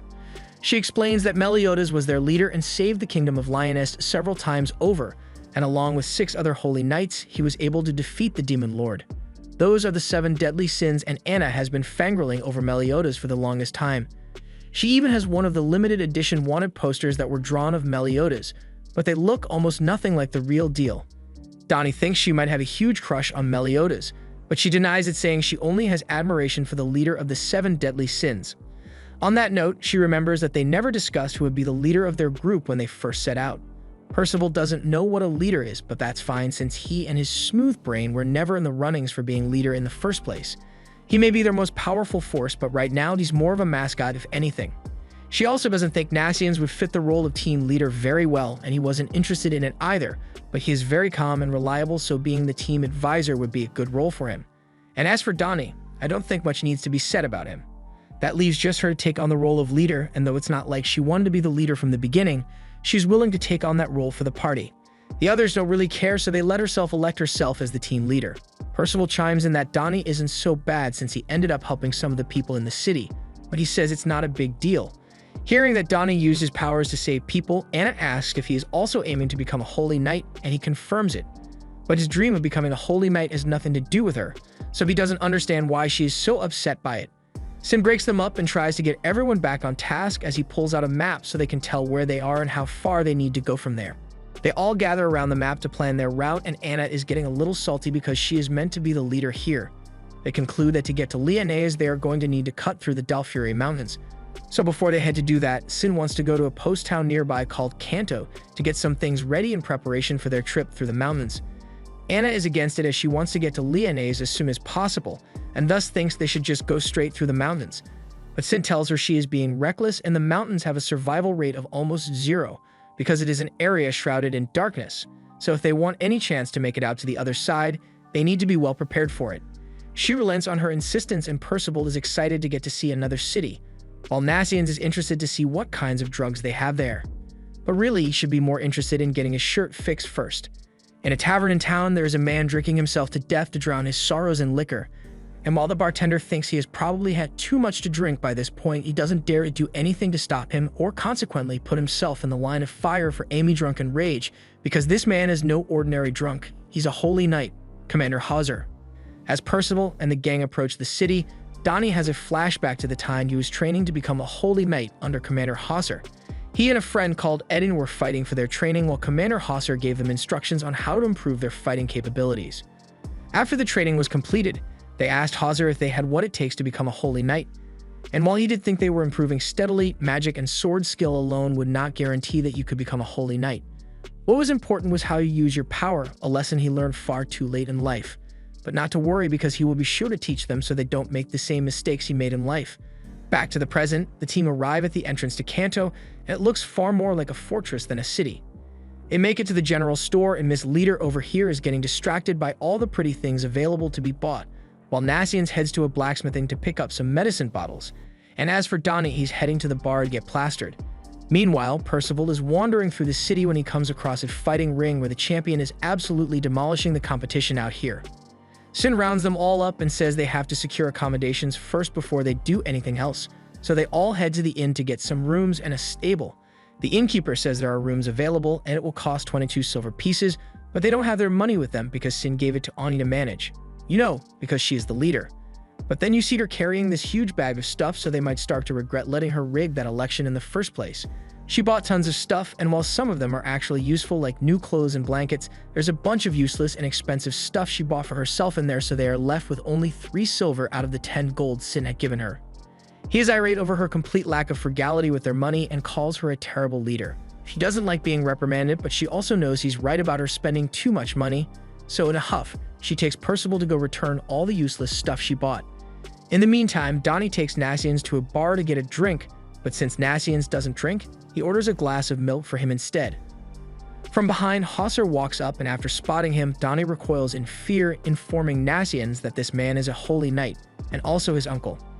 Anna couldn't get a refund, so she did the next best thing and took Percival to the wrestling contest upstairs, where he easily beat all the buff dudes, and with their funds restored, she heads back downstairs to return to the rest of the group. In the bar, Donnie is trying to strike up a conversation with his uncle, but the old man is still very drunk and very salty about Donnie skipping out on training all those years ago. Donnie drops the piece of the coffin, and once his uncle notices it, he snatches it out of his hand, claiming that Donnie must have stolen it from somewhere. He asks if Donnie even knows what it is, and he is aware that it is sealing some demons, but he is meant to be keeping it safe, so he asks Hauser to return it to him. However, you know what they say about drunk uncles, and Donnie learns firsthand as he falls to the floor from the force. Nassians calls Hauser out for striking Donnie while drunk for no reason, but the drunk man isn't open to reason and insults Donnie, saying his dead mother would think he is a disappointment. Donnie is in tears and runs out of the bar as Ani had just walked in with Percival happy about their winnings. She wonders what could have happened to Donnie, but the answer becomes clear as Hauser then snatches the money away from Ani just because. She tries to get it back, but the drunk man keeps it away before Nassian steps in front of him and calls him out again for being a drunk idiot and hitting Donnie. Percival hears that the old man hit his friend and he is ready to throw hands, and at the first sign of fight, everyone pulls out their phones to record while they chant fight. Hauser doesn't want to fight Percival, so Nassian suggests they have a drinking contest to settle things. But as the drinks are being downed, Nassian reveals that he thinks there is something wrong with this town, but it's a little too late as Percival and Anna fall unconscious, and both he and Hauser are surrounded by thieves, all led by Edrin, Hauser's other disciple and Dunny's brother. Edrin approaches Hauser and talks about how he had been planning this out for a long time, while Hauser realizes that the rumors about him were true and he actually became a bandit leader. He had heard reports that there was a group of thieves going around and robbing travelers, but he didn't know they had occupied an entire city. He would never have thought that Edrin would stoop so low as to join them and help commit crimes. Thanks to him, it was easy for the bandits to kill the holy knights that were sent to capture them since they were able to steal their weapons. Even now, Hauser is without his weapon or horse since they are still back at the inn, yet Hauser isn't fazed by his lack of weaponry or the fact that he is surrounded by dozens of bandits that are armed. Even without his weapon, he is still a holy knight, and that should understand the kind of power he possesses. Mations is amazed by the bravery of Hauser to be standing there in jumping territory and be completely unafraid, but I guess that's what one can expect from a true holy knight. But if you thought he was actually going to be useful in this fight, you'd be wrong, because Idrin informs him that he has already lost as he begins to fall to the floor unconscious. He had been drinking here all this time, so there's no way they wouldn't spike his drinks while they had the chance. With Hauser down for the count, Nations asks what they plan to do with them, and the bandits laugh, saying they already decided to sell off the kids as slaves to the highest bidder. Nations hears this and goes, "Nah, I don't think you will," before using his magic to take a page out of their book and spread a sleeping gas through the air, causing all the bandits to fall to the ground unconscious. The only one who is able to withstand the gas is Idrin, and he realizes that Nations must have some kind of magical powers. Since all the bandits have been knocked out and doesn't particularly like Hauser anyway, he tells Edrin that he'll just take his friends and leave the town, but Edrin threatens to kill Percival while holding him by the neck. Nations is shocked because he was sure Percival was behind him, but when he checked, Percival was indeed behind him as he realized he got played, and Edrin came up behind him to knock his lights out. Outside, Donnie is beating himself up for running away from Hauser in front of his friends. They'll definitely never let him live it down once he gets back. He thinks back to what Hauser said about how his mother would definitely be disappointed in him, and he is in himself as well. While he continues to beat himself up, Edrin walks up to him with a friendly greeting. Donnie has no idea about what went down in the bar after he ran away, so from his perspective, Edrin is still just his innocent brother. Edrin says he saw Donnie at the bar earlier and wanted to come say hi, also asking if the others he had seen at the bar were his comedian routine partners. Donnie smiles a little after hearing that, but asks why Edrin is here, since the last time they had seen each other, he was supposed to be training with their uncle to become a holy knight, but instead, he informs Donnie that it was too hard for him, so he ended up quitting his dream of becoming a holy knight. Donnie couldn't believe it, since he was sure if anyone could achieve it, then it would be Idrin, and he wanted to do it so badly when they were young. Idrin says that's all in the past now and offers Donnie a quick and easy way to make money instead. He pulls him in and says, "Have you heard of NFTs?" He actually invites Donnie to pretend to be a resident of this town and steal people's stuff when they come here. Edrin says it so calmly that Donnie thinks he must be joking, but the dude is dead serious and doubles down, saying they have powerful allies here that can help them do it easily. And this was when Donnie started to realize that maybe he wasn't joking after all. Edrin asks for a response, but Donnie tries to find a way to get out of this conversation and says he'll be going back to his friends now. Edrin tells him his friends have been captured already, causing Donnie to freeze in his tracks as he processes what Edrin just said to him. Edrin continues, saying the only friend Donnie is ever going to need is him, so he should just come join him in the ways of the crook. But Donnie is seriously pissed that Edrin would lay a hand on his friends. He grabs his hand and tells him he's not the same brother he knew before. He's changed, and not in a good way. But Idrin doesn't think he has changed all that much. All he did was discover his destiny. Meanwhile, Percival and the others get thrown into a cell by the bandits that had captured them, and all except for Nations are still feeling the effect of the sleeping drug, so they have no chance of fighting back. As the thieves look through their stuff, they find all the gold that Anna had won in the sumo contest, and take that back. But they also find the piece of the coffin, and though it is way more valuable, these guys are way too dumb to know its true value, so they just toss it back into the cell.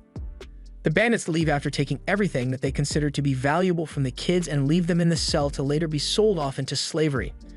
With no course of action to take, Nations hopes that Donnie will be able to figure out that the people here are crooks and come help them, but Hauser doesn't believe Donnie will come back for them since he's a little bitch.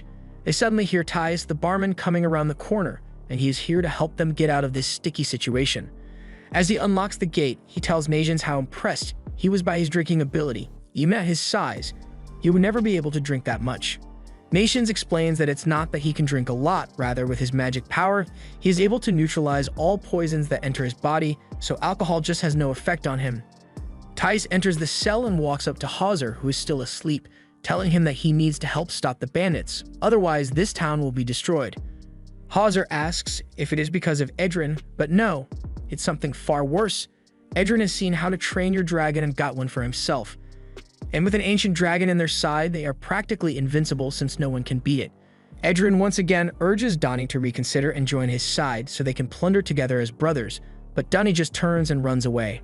Back in the cell, Magians was able to use his magic to detoxify Percival and Anna, so they wake up. Anna is confused about how they got here since the last thing she remembers is them being at the bar, but it's a whole complicated story and there's no time to explain. She then notices Hauser behind her and immediately jumps to conclusions and assumes Hauser must have gotten her drunk and tried to get her body, but Hauser just laughs it off since he isn't trying to get himself arrested. Anna is hurt by how he is unaffected by her womanly charms, so she pretends to start crying and gets Percival angry at Hauser, so Percival attacks him for what he did, in addition to how he treated Dunny back there. After headbutting his gut, Percival was about to knock him out when Magians told him to stop since this guy is Donnie's uncle. Hearing this, they stop their attacks, but that headbutt already did too much damage, so Hauser throws up all over them. As Donnie was running away from Edrin, Edrin ordered the rest of the bandits to capture him, but not hurt him as he was still Precious' family. So as they chased after him, Edrin told the dragon to go back to its nest until he called for it again. And if the monster disobeyed, he would smash the dragon egg that he was holding hostage. The dragon reluctantly obeyed and left the scene, and soon after, the bandits returned, having failed to capture Dunny. Edrin ordered them to search every inch of the town until they find him since he couldn't have gone far, but the bandits are growing impatient and these guys aren't scared to go on the offender watch list, so they ask if they can go down to the cell and get a taste of the kids. Edrin tells them firmly that they are not to do anything else without his permission until they find Donnie, but as he turns his back, the bandits start thinking about getting rid of him. In the cell, Tice explains how he met Edrin. He came into town looking defeated after he gave up on his dream of being a holy knight, but as Tice tried to talk to him, but he just paid his tab and left. Then a couple of days later, he returned with a bunch of bandits, having been taken in by them. He joined the group by pulling off the crazy stunt of stealing a dragon's egg, and with that egg, the dragon is basically forced to do whatever they want. There were rumors about it going around, which is probably why Hauser came here in the first place. But still, even if they are using the dragon egg to keep the ancient dragon in check by intimidating it, they can't keep it up forever since once that egg hatches, their intimidation tool will be gone. Tice confirms this and explains that the egg he has right now is a fake one, but the others wonder how he was able to fool a dragon like that. Hauser gets up and explains that Edrin's magic is imitation magic and allows him to create illusions that look just like real objects, just like he did with Percival's body, but it's only a matter of time before the dragon figures it out, and once that happens, it will go on a rampage and destroy the city. Hauser doesn't care and wants to let Edrin suffer the consequences of his actions, but Tice explains that the bandits are also going to turn on Edrin soon. They have started hating him because he never lets them violate women and children like they did before they met him. Plus, he wouldn't let them kill the holy knights they stole from, he would just capture them, and eventually they would all somehow escape. He's just a good kid trying to act gangsta to fit in, but right now he's been backstabbed and left wounded on the ground while the bandits dance around because they've got the dragon egg now. But that only lasted for about 10 seconds because they immediately lost it afterwards. The dragon has realized the egg was a fake and is now terrorizing the town. In the cell, they hear the chaos going on outside after the egg illusion was found out, but also discover that the real egg has already hatched into a baby dragon. It is sick from being trapped underground for so long, so Magians tries to give it some medicine to recover first. Meanwhile, outside Edrin was caught in the chaos and falling to his doom before Donnie saved him with his float magic. Edrin uses this time to catch up properly with Donnie and finds out that he is trying to become a holy knight again. Donnie had given up on that dream because he doesn't want to die, but then he met someone who was willing to risk his life to save others. Although Percival has healing hacks, but it still inspired him. Percival tells Donnie and Edrin to jump, and as the dragon tries to roast them alive, Percival's magic forms a Mega Percival around them, absorbing the fire and blasting it back at the dragon. But even that wasn't enough to beat this beast. We see a flashback of Donnie and Edrin having a practice match under the supervision of Hauser, and as Donnie makes a wild swing at Edrin, he gets dodged and smacked on the head, causing him to drop his sword and scream in pain. Hauser reprimands him for letting go of his sword, even if it is just a simulated battle. He is not going to get any mercy, so Hauser gives Edrin the green light to finish Donnie off. However, while Edrin may have been better at swordplay than Donnie had the Joestar family's secret move. As he runs away, Edrin yells that running is not something a holy knight would do, but as Donnie tricks him into letting his guard down, he reveals his master plan was actually to ambush him while his back was turned, but that doesn't work out for him like he thought it would, and he ends up on the floor. Later, they all sit by the river as Donnie faces the fact that he might not be cut out to be a holy knight after all, And yes, while he's a bit of a coward and has a tendency to run away, Edrin still had his back and wanted to become a holy knight alongside him. Back to the present, the dragon's rampage is starting to get out of hand, and Tice is worried that the cell is going to collapse at some point. He asks Magians if he is done healing the baby dragon. But the baby does not have the strength to swallow, so he is having it absorb the medicine in mist form through its skin. Hauser drunkenly notices that Sin has been staring at him for quite some time now and starts arguing with what he believes to be a regular fox, but then that fox starts calling him pathetic, and he sobers up real quick. He's seen a talking pig before, but never a talking fox, however, and that's beside the point. Sin tells Hauser that he has gravely misjudged Dunny. The fragment of the coffin that he assumed Dunny stole was actually secured from the hands of one of the evil holy knights of King Arthur, and Dunny played a huge role in getting it, so his actions helped save the entire city alongside the others in the team.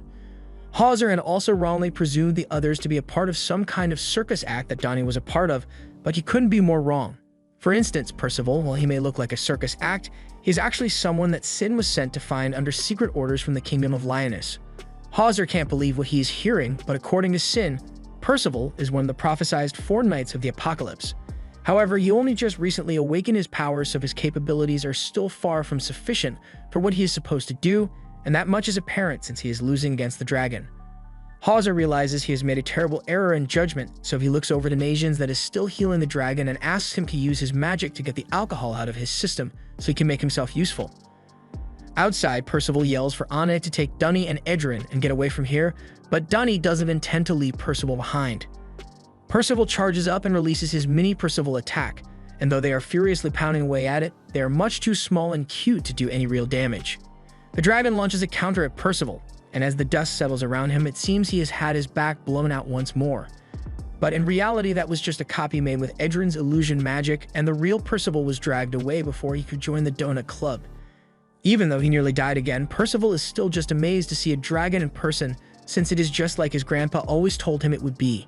None of his attacks work against it in the slightest, although he isn't taking the fight all that seriously since he is enjoying it. So Dunny asks if he would stand a chance of winning if he actually took the fight serious, but the answer is no. And to make matters worse, Sylvain trips on a rock and leaves them all out in the open without a means of escape, and the dragon has noticed them, so they are forced to just run away on foot. However, the wind picks up as they see Hauser walking towards them, but Percival and Annihilate still see him as a weak old jerk. The only one who knows what happens when Hauser gets serious is Dunny, and he can assure them that the dragon stands no chance against him. The dragon takes a deep breath and lets out a torrent of fire aimed at Hauser, but he gets into stance and draws forth a mighty tornado to intercept the flames, utterly shocking both Percival and Annihilate. The dragon then tries to slash at him with its claws, but that gets countered by another wind blast from Hauser, sending the dragon flying several meters. Hauser then stares down the dragon as it charges at him with another attack, but as it gets in close, Hauser dodges into the air, and this time he doesn't just create a tornado, he becomes the tornado. The dragon is overwhelmed and picked up by the force of the wind, while the others are left amazed because they didn't realize Hauser was this strong. 16 years ago, this man fought and won in the holy war against demons. He is the true embodiment of a holy knight. With the dragon defeated, Dunny runs up to him along with Edrin to say just how amazed they were by his feat of strength, so he turns around and asks if they are alright. In the back, Annette is still shocked by what she just witnessed, but Percival has moved past the initial state of shock and is now in full-on fan mode.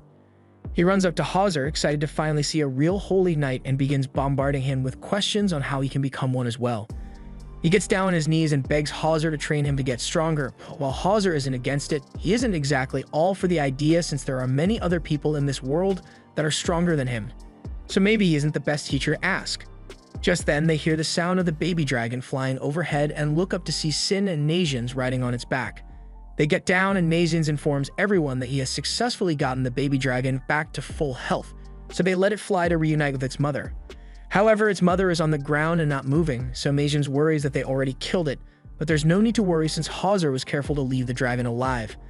But that also causes Anna to worry that it will start destroying the city again, but Hauser doesn't think that'll happen anytime soon since it was only doing all that because it had its child stolen, so of course it would be angry, but now that it has its kid back, it should calm down.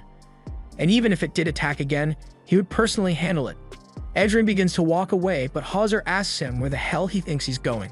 He says he is a wanted man now and has done things that cannot be forgiven, and yeah, he kidnapped a baby dragon and led to the destruction of the city, so he probably should be behind bars, but rather than do that, Hauser just punches him.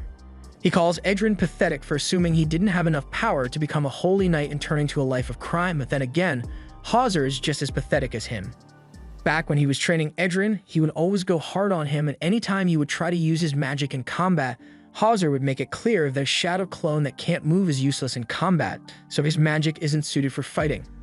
Instead, he wants Edrin to hone his sword skills to a level on par with his own. However, Edrin doesn't believe he will ever be able to become that good, and rather than acknowledge his feelings, Hauser told him not to become a failure just like an Asian dad would. But he realized something looking back on that day. He is the true failure of a master because he couldn't see that a holy knight doesn't need to only possess the power to hurt others. So he asks Edrin to stand up because they are going to have to start training over from scratch to get him to holy knight status. He also turns to Dunny and apologizes for hitting him earlier and not being able to trust what he said. But in the past, Dunny was so scared of dying. So what could have changed him so much to pull off a crazy stunt like this? Donnie explains that before his mother died, her last wish was for Donnie to live a long and happy life. So after hearing his mother's wish, it became hard for him to justify risking his life for others. So he always resorted to running away. However, now he doesn't think like that anymore since he realizes that protecting his friends in danger is what makes him happy, so he is willing to risk his life for them. He goes over to Edrin and apologizes because he can't stay and train with him, but he also promises that he won't run away from being a holy knight this time, so he asks Edrin to become one alongside him as well. This brings a smile to Hauser's face, but he also wants them to try to become holy knights before he gets too old and retires. They all laugh and Dunny asks if it means he can have the piece of the coffin back, but Hauser first wants to make sure Dunny is aware of what this means. The coffin has the power to change the tide in the upcoming war, but that means that as long as Dunny is carrying this thing, the Knights of King Arthur will be coming after him in full force. But Dunny hadn't thought about that, and his face says it all. He's not cut out to keep life-threatening treasures, so he briefly goes back to being a coward and hides behind Anna. He wants nothing to do with that thing anymore, so Percival volunteers to hold it. Back in what is left of the town, Hauser is working on a sword, and Tice is surprised he has the know-how to do something like this. Hauser's dad was a blacksmith, so when he was young, he would help around the forge a lot and picked up a few tricks. Besides, it's not like Hauser is making a sword from scratch, he's just taking the blade of an already made sword and attaching a handle to it. If Percival is a prophesized knight, then he at least needs to have a sword on him to make him look the part. So before they leave, Hauser hands Percival the sword made with a coffin piece as its handle. By the way, Hauser asks Sin if he has informed their king that he has found Percival yet, but he hasn't. He wanted to make sure of a lot of things first, but Hauser is right. Sin probably should have made a report by now on what has happened. So he walks away from the crowd and turns back into a human before standing at the edge of a cliff and shooting an arrow into the sky as a message to his king.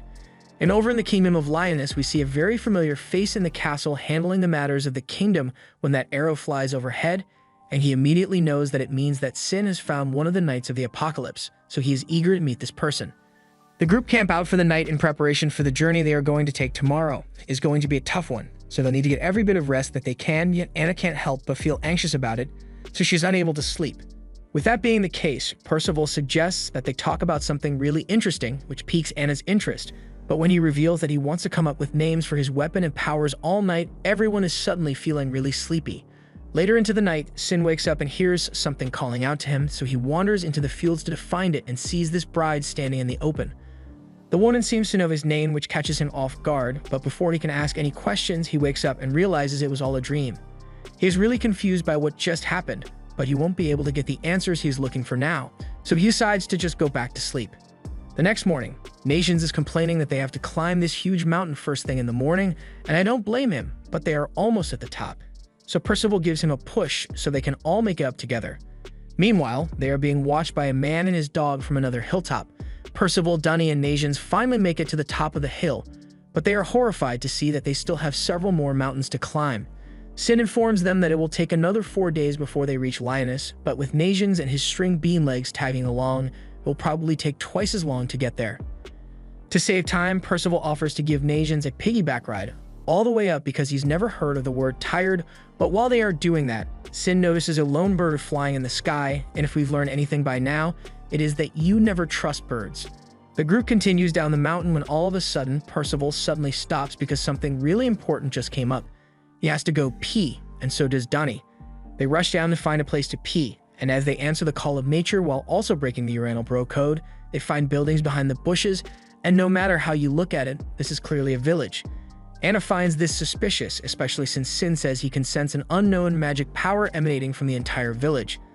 But where a normal person would see cause for suspicion, Percival only sees cause for excitement, and Dunny just wants a place to relax, so he and Percival run straight in, ignoring all the red flags. The old man who was watching them before comes down to warn them of the dangers of the village, admittedly too late as Percival and Dunny have already crossed the barrier. Sin chases after them since he can't leave them to fend for themselves in a dangerous village, but as Anna and Najin try to follow, the old man stops them and warns that if they cross that barrier, they won't be able to return. That is not a real village, instead is a monster den. Percival and Dunny make it up to the village, and even though they are this close to them, they still haven't once wondered why everyone there seems to not have eyes. They introduce themselves, and Dunny asks if there is a restaurant nearby that they can buy a drink at, so the elder of the village, and the only one with eyes, comes out and tells them that there are only drinks that are homemade in this village, so he invites them in to have some. Out in the field, the old man introduces himself as Ard and his dog as Kelly, and he once again warns Anna to not go near that village. She asks what's up with the village, and the creepy aura is giving off, so Ard begins to explain the nature of the village. It was once a normal village, but then 10 years ago, those things just showed up and started living there without permission. Nations agrees that something definitely feels off about the village. From what he can see, they all look like regular humans. Ard yells at him not to be fooled by their appearance, since he has seen it personally. As soon as one of those things leaves the barrier, it will transform into a monster, and every single traveler that has entered that village has never been seen or heard from again. He tells them once more to please not go into the village, but now knowing how dangerous it is, they can't just sit by and leave their friends to suffer the same fate as the unlucky travelers before them.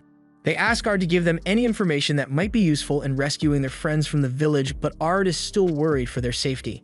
Meanwhile, in the village, Donnie and Percival are busy stuffing their faces full of the mysterious drink that the village chief gave them, and while Donnie keeps shoving away, he can't help but praise the chief for the unique flavor of the drink. The chief explains that the drink is something special that he makes personally in this village, and even though I'm sure he'll regret it later, Donnie seems to really like the drink. Percival somehow thinks the creepy smiles on the people's faces are meant to be welcoming, but Donnie finds it odd that they haven't said a single word this entire time, so the chief tries to play it off by saying they just don't speak the language of Britannia, so they are choosing to not speak at all. The two smooth brains buy the excuse and go back to talking with one another, while the village chief is suspiciously eyeing the coffin piece that Percival's sword is made out of. Sin comes up behind the old man and begins questioning him on his intentions. He knows they have been using that bird in the sky to spy on them, so he may be after Percival, or maybe the coffin fragment, or maybe even both. Percival and Dunny tell Sin that he's just overreacting and the people here are pretty nice, although a bit creepy. The chief hears Sin's name and becomes intrigued. Enough so that he requests to have a chat with Sin in private, and he agrees to it. So he jumps down to go talk to the elder, while Percival and Dunny continue to stuff their faces.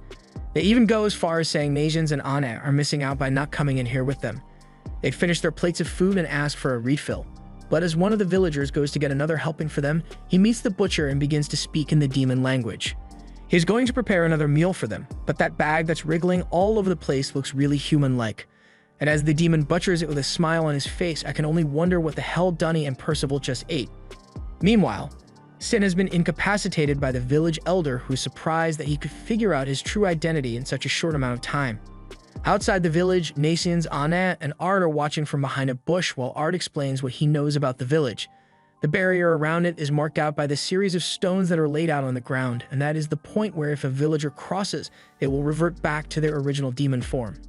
The careless villager that left the barrier and reverted to demon form made the village chief mad, but Anna asks who this village chief is. Ard explains that the village chief is the one who is at least 10 feet tall and actually has eyes, so it's pretty hard to miss him. But even with him there, it should be possible to lure the villagers out of the barrier and revert them to demons. Ard has a plan and tells them that they'll be aiming for a rock located in the center of the village. It is oddly shaped and they seem to take care of it often, so they are likely to go into an uproar if that thing is destroyed, and that's when they'll sneak in to save the others. Nations wonders if they will really be okay to take such a huge risk, but Ard assures them that he will draw the attention of the monsters so they can infiltrate the village undetected. Even if he says he will do that, that would only end up putting him in danger, so Nations wonders why he is willing to go so far to help them. Ard can understand why they find it strange since he did only just recently meet them. A truth be told, he once had a daughter who looked a lot like Anna. They lived happily for a while, but then he lost her when the village was taken over by the demons.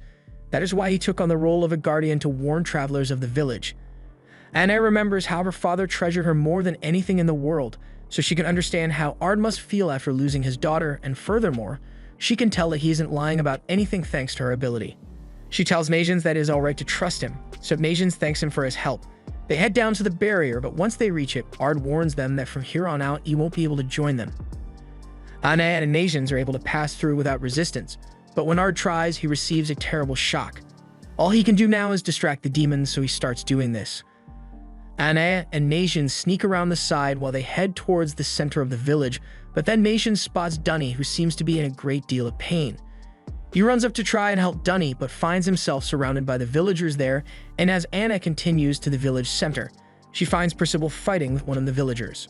She knows that even if she tries, she probably wouldn't be able to help in any way, so she leaves him for now and goes to accomplish the goal of toppling the giant rock.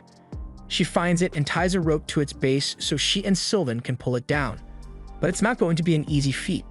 Meanwhile, Nations has helped Dunny recover from the pain he got from overeating and runs over to check on Percival, but it seems that he was just having a friendly sumo fight with his villager, Dulciamon.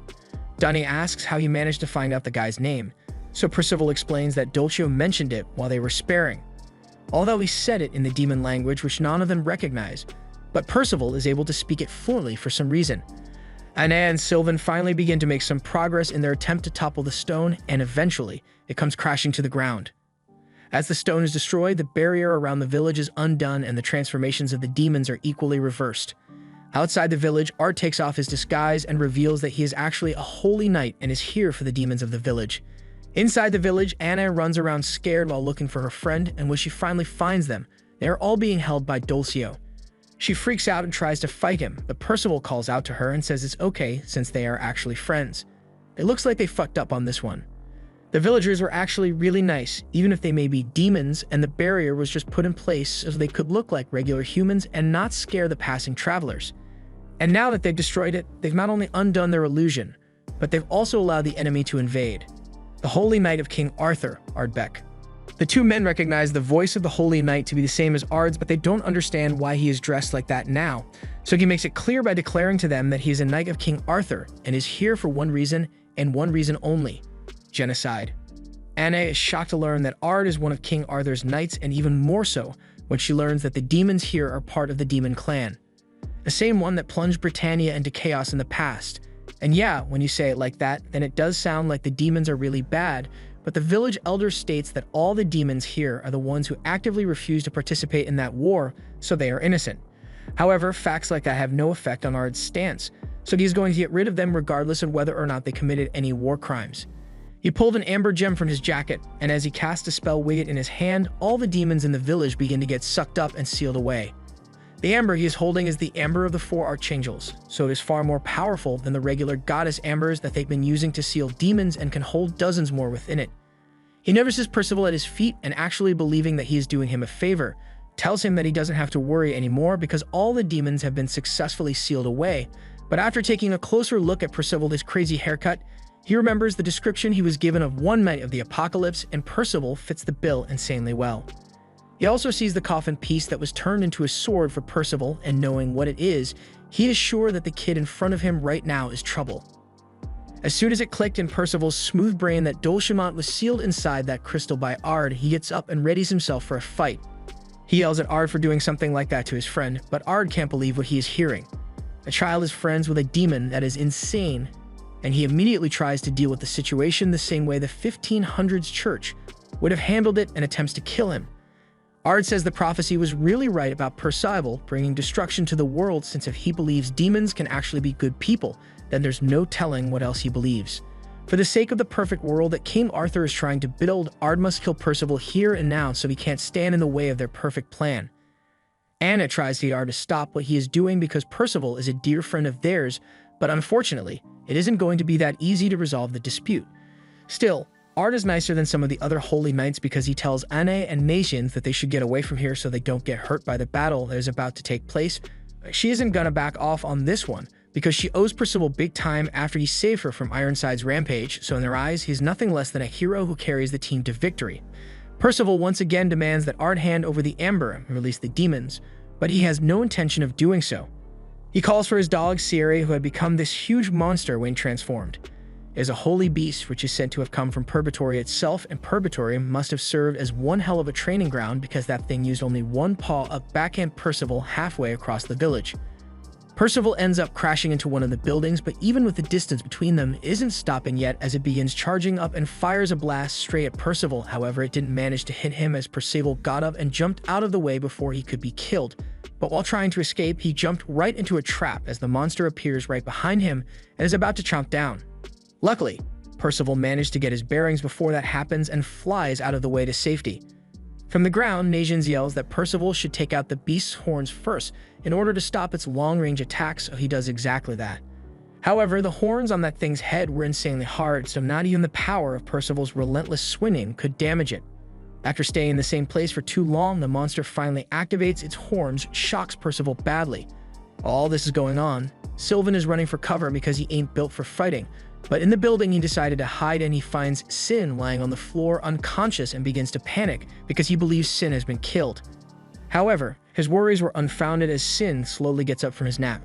He has just been asleep this whole time, but as he exits the building, he sees that while he was out, things got out of hand really quick. Percival is being bounced around like a tennis ball by Sari, and there is nothing he can do to fight back against it. Sari is clearly just playing with its food, so Ard tells it to hurry up and just finish Percival off already. While he was distracted, Anna snuck up behind him and held him at sword point before asking how he managed to trick them, when she is able to detect all lies, but Ard never truly lied to her as every word he spoke was true in some way. He actually is a hunter, just a little different because he hunts demons and he really did intend to help them save their friends from the demon village, but then one of their friends turned out to be a destruction bringer, so stuff happens and now he's going to kill Percival. The villager chief points out that his actions couldn't have been solely for the sake of the kids because he used them to get in here. The barrier had the effect of keeping the demons looking like regular-ish people, but it also had the bonus of repelling any and every person that attempts to enter the village with hostility or, in Ard's case, murderous intent. Ard admits that he may have slightly used the children to get into the village, but he doesn't see the problem with what he did. He couldn't get in, so modern problems require modern solutions. He counters Anne and proceeds to block all the blows she has thrown at him, so she starts telling him to give up the amber so she can release the demons. They have done nothing to deserve this kind of treatment, so she doesn't understand why he hates them so much. He tells her she is the one who is wrong here because back in his day they went through hell because of the demons. Villages were destroyed, homes ruined, and families, including his own, were killed. So just like Friarn, he will never let a demon walk freely as long as he lives. The prophecy surrounding Percival means he will lead to a catastrophe far greater than the one that was caused by the demons, so he is doing the right thing by trying to kill him. Percival gets knocked away by Sari again and lands next to the refreshed Sin, who asks what he is doing out there. He got a whole new sword and everything, but he is still out here getting his ass whooped by a dog. Percival explains that the dog's antlers are super tough, so he isn't able to just cut through them with the dragon's sword or his magic sword. Sin asks why he is using them separately, and Percival realizes he has been nerfing himself this entire time. He immediately combines the two swords, and we all get to see the new Percival meta in its full glory. As the dog charges at him again, Percival is able to slash off one of its horns in one go when he couldn't even scratch them before. Sin explains that when weapons are enchanted by magic, it isn't just a regular addition of power. Their power is usually multiplied by 2 or 3 times, but in the case of Percival's power, it multiplies its strength by over 10 times. And that boost allows Percival to easily cut off the second horn of the beast without so much as a scratch. Percival gets hyped over his new power-up and starts emoting in the sky, but the others warn him not to let his guard down while the fight is still going on. However, it is too late and gets chomped down by the beast before he can react. This would normally be a fatality for any of the others, but for Percival, he managed to keep the beast's teeth off him, buying the others enough time for Najins to use his poison magic and put the beast to sleep. Thanks to that, Percival was saved, and all that was left to do was deal with Ard. However, Ard has already started running away because he knows he's about to get his ass jumped. They could probably just forget about him and move on, but he still has the amber with all the demon villagers sealed away inside it, so they have to find him. The village chief assumes that Ard would probably head for the Crystal Grotto, which is a cavern near the village. He probably set up camp there so he could be near the village for a moment like this. Now, knowing where to go, Percival is ready to go save the demons, but before he does, the village chief asks him why he is so willing to help the demons even though they are from a clan that caused great suffering to the humans, but Percival doesn't really see it that way. For one, he never saw this war happen. Even with what happened, just because there are some bad demons doesn't mean they all deserve to be killed. In his case, just because his father killed his grandfather, it's not like he is going to go on a quest to kill all fathers in the world because of it. And even though he has come across bad holy knights, there are still good ones out there like Hauser, so he hasn't given up on becoming one yet. They arrive at the Crystal Grotto, and this place is practically screaming, "I'm a trap," but they go in anyway without worrying about it. As they walk further in, Dunny is acting really confident about being Ard, like he has forgotten that he is the weakest one in the team. But then again, he might actually have a point since Ard was the weakest holy knight they've seen so far. Plus, something that they probably should have thought of earlier is the fact that they never actually saw him use his magic power back there. Ard's voice echoes through the cave as he points out they are right. His magic isn't suited for upfront fights, so he needed to lure them into a place like this. Otherwise, he would have lost easily. His magic takes some time to activate, but before long, they all suddenly start shrinking a lot. Though Percival was already pretty short, so there wasn't much height lost there. This is Ard's magic. He is able to turn all living things within a certain range into babies, and once they are transformed, there is no way he can lose. He has already started that he isn't scared to punt an infant if it is for world peace, however. As he grabs Percival and is about to punt him, maybe Anna starts crying behind him. Anna looks exactly like his daughter who died in the war, so Ard has a flashback to the war and how his baby girl died. Morality is making it really hard to punt Percival now, but he tells himself that he has no choice but to do it. However, before he gets in punting position, the village chief shows up and tells him that he doesn't have the heart to kill babies. He has finally figured out why Ard chose to live in a cave like this. It was to heal the wounds in his heart. Crystals hold spiritual power, and it is said that they are connected to the world of the dead, which is why they are used in spellcasting and fortune-telling. So in that sense, this cave that is full of crystals would be as close as one can get to the world of the dead. That means Ard came here in hopes that he would be able to see his dead daughter once more. Ard is enraged that the village chief would dare bring up his daughter while also denying that he came here to see her. He came here for his mission to seal the demons and nothing more. The chief remains calm in the face of Ard's denial and offers him a deal, saying if Ard undoes the baby magic and hands over the amber with the demons sealed within it, then he will do something for him. However, Ard isn't open to negotiations of any kind right now. But as soon as the village chief mentions that he can let Ard see his daughter again, his tone changes quite a bit as that caught his attention. He still doesn't comply with the request, though, since he honestly doesn't believe that the village chief can do it. He has lived in this crystal cave for 5 years now, and not even once has he managed to get a glimpse of his daughter's ghost. So who does the village chief think he is to suggest that he can make the meeting happen easily? Furthermore, Ard suspects that the village chief might actually be a demon since the baby magic is still in effect, but he is showing no signs of getting younger at all. The chief asserts that he is indeed human, but as for why he isn't a baby right now, he is just too old. The kids turned into babies after 16 minutes because they were all 16 years old. However, the chief is pushing quadruple digits as he is over 3,000 years old right now. So before the magic will be able to turn him into a baby, 3 days will have passed. This revelation only confuses Ard further, so he asks who the chief really is, and the chief agrees to tell him. So he puts down his staff and starts hitting anime girl poses. Ard doesn't know what he is looking at right now because one second he sees an old man, but then another second he sees a boy. He rubs his eyes to make sure he isn't going crazy, but by the time he opens them again, the boy is standing right in front of him. He introduces himself as one of the people that they call the enemies of King Arthur, one of the 7 deadly sins, the sin of lust. Ard can't believe one of the 7 deadly sins has just been here this entire time, so he asks what his reason was for creating a village of demons and disguising himself as an old man. He mentioned this before, but those demons didn't participate in the war and thus have no war crimes under their belts. So since they were innocent and wouldn't cause anyone any harm, he chose to give them a chance to live their lives peacefully. As he says this, he shows Ard the amber which he had swiped from him while he wasn't looking. Ard has run out of cards to play, so he snatches up Percival and begins to make a run for it. If he barely stood a chance against Percival, he has negative odds of winning against one of the deadly sins, so hightailing it out of there is the only option available. He gets himself backed into a corner on the edge of a mountain, and Gowerth is closing in, so as he approaches, even though he says he just wants to talk, Ard threatens to toss Percival off the cliff if he doesn't back off. Before he can do so, Gowerth shows him his daughter, and Ard is so shocked that he begins to reconsider his choices. He puts Percival and Anna down and approaches Gowerth, but he is still sure that this is nothing more than an illusion. Gowerth tells him that it is indeed an illusion, but it is one made from the memories he has of his daughter, and right now he doesn't care as it is real enough for him. Ard switches sides and agrees to return the kids to normal, but first he should probably find their clothes since they are all kind of naked right now, and he knows Anne would hate to wake up naked. He awakened his magical powers after losing his daughter that day, but now that he gets to spend quality time with her again, his magic is useless to him. That day was the day that he was approached by King Arthur, who suggested that he would be able to see his daughter again if he joined him. But he never really understood what Arthur meant since his words were always so evasive. From then on, he began plotting to get rid of all demons to create the world that Arthur envisioned so he would get his daughter back, but he now realizes that the dead can never come back. Just then, Gowerth senses a powerful magic presence heading their way, and from its trajectory, the target is none other than Percival.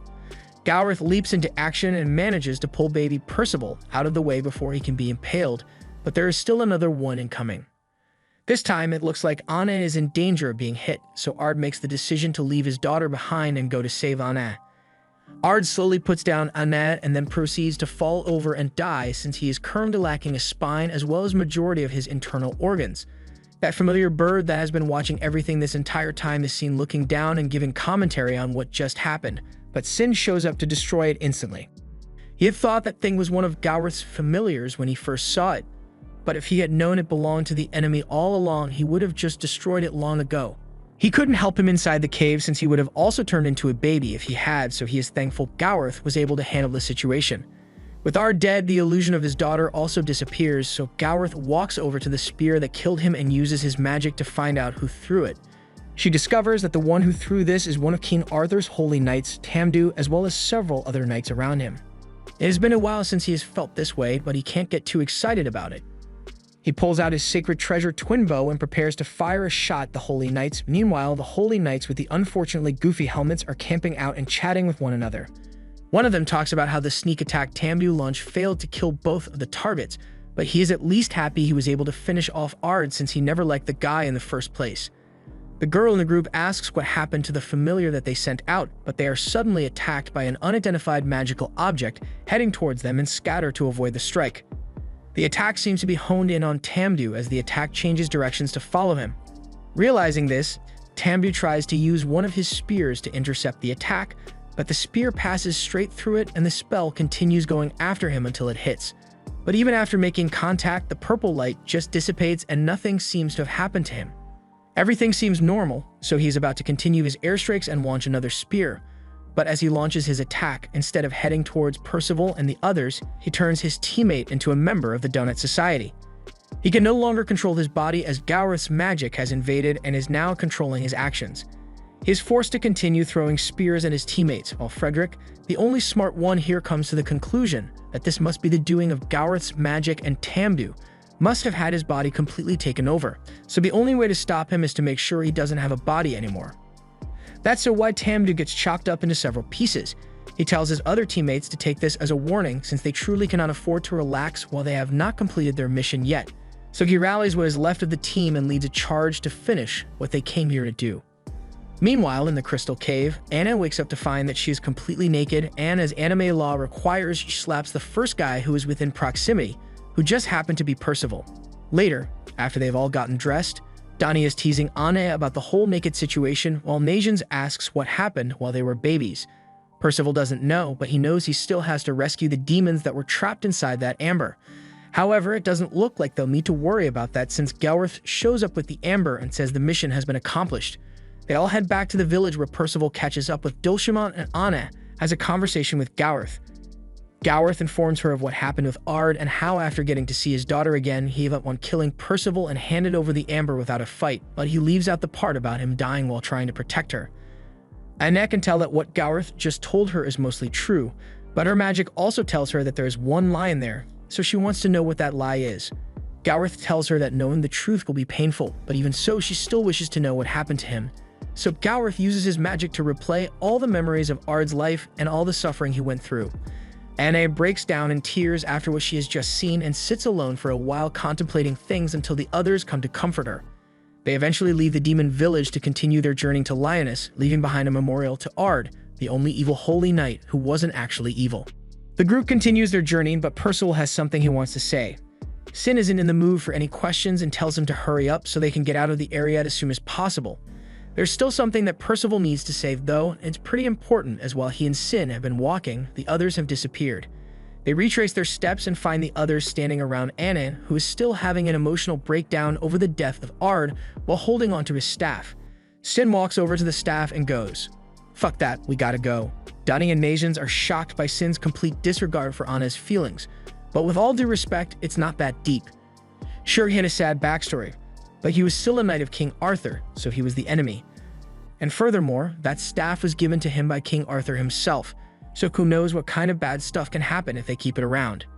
Nations gets Sin's point as he witnessed firsthand what those things can do when his grandpa got turned into a monster several episodes ago. He tells her that it really is dangerous, and Sin continues saying that Ard basically destroyed a whole village while he was doing his thing, so why should she feel bad that he died? They come up to a forest raised to the power of 2. Percival remembers what his grandpa told him about this place, and it is apparently so complicated that if you get lost in there, there's almost no chance of ever getting out. Sin thinks they can use this to their advantage, so he suggests that they lure the holy knights that are chasing them into the forest so they can be dealt with. Back in King Arthur's Infinity Castle, he learns that Ard has kicked the bucket from Pelberd, but they assume that the reason he died was because he was up against Gother, so he isn't surprised. The rest of the Holy Knights have begun to close in on the position of Percival and his party, so Pelberd asks if Arthur would like him to go and assist them in taking Percival on. Arthur suggests instead that he join Ironside in the search for his bride, and he doesn't like the idea of doing a search mission. Arthur was only joking and tells Pelberd that he's free to do whatever he likes and he doesn't need to report to him so often, unless of course there is good news to be delivered. Pelberd is dismissed and he goes off skipping towards Percival, excited to see how much more powerful the boy has grown since they last met. Meanwhile, the rest of the Holy Knights have entered the forest, but the device which they were using to track down Percival and the others shows that they have split off into 4 directions, so they realize that it is a move to split up their forces. They think they are just up against a bunch of kids, so it shouldn't be necessary to attack as a group. Thus, they make the fatal error of splitting up. And it was definitely a mistake because it turns out that those magic signatures that they were detecting weren't even from the group, it was just from a bunch of mini Percivals that they had spread across the forest. As long as they stay inside the ring that Sin created, their magic signatures won't be detected, and as such, the knight will head straight for the mini Percivals instead. While they are in the anti-detection ring, Nations decides to snort some random powder he found in the forest, and it must be good because he ends up biting his lip again out of excitement. Sin tells them to quiet down because it is almost time for their plan to be put into action as one of the Holy Knights has taken the bait. They all jump down and confront him, but the knight isn't feeling very threatened and proclaims he'll just kill everyone here. He charges forward and knocks both Nations and Anna off the branch, and he's sure they'll die to fall damage once they hit the ground. Next up is Donnie, but what the knight hadn't planned for was the fact that Donnie had floating magic, so he pulls both of them back up, and they all gang up on the knight. Despite their perfectly coordinated attack, the knight doesn't seem to have suffered much damage and thinks Percival is pretty disappointing for someone that has prophecies to destroy the world. Still, he knows when to give credit where it is due since he can recognize that Anna is good with her sword and Nations has good battle senses. But there's not much you can say about Donnie. At least he didn't run away this time. They used the tactic of getting them to split up because they weren't confident in their ability to beat the knights as a group. However, they made a mistake when they challenged him to a fight on narrow tree branches. The knight jumps into the air and begins a volley of blasts that are unavoidable in this situation. Sten yells for Nations and Percival to use their magic to enchant everyone's weapons, but the knight comes crashing down and splits the branch they were standing on into several pieces. Donnie does his best and levitates the pieces so they don't fall to their deaths, but the knight is standing right in front of him, and even though he only delivers a light punch, that looks like it has got to hurt like hell. Percival tries to step in to save his friends, but the knight finds his moves really easy to read and simply strikes him down. Sten tells for Percival to remain calm and use his magic to make everyone fly like he did last time, but that's going to be hard since he is so badly injured. Anna doesn't understand how such weak attacks are able to do that much damage to them, and Nations thinks it has something to do with the magic attack he did at the beginning.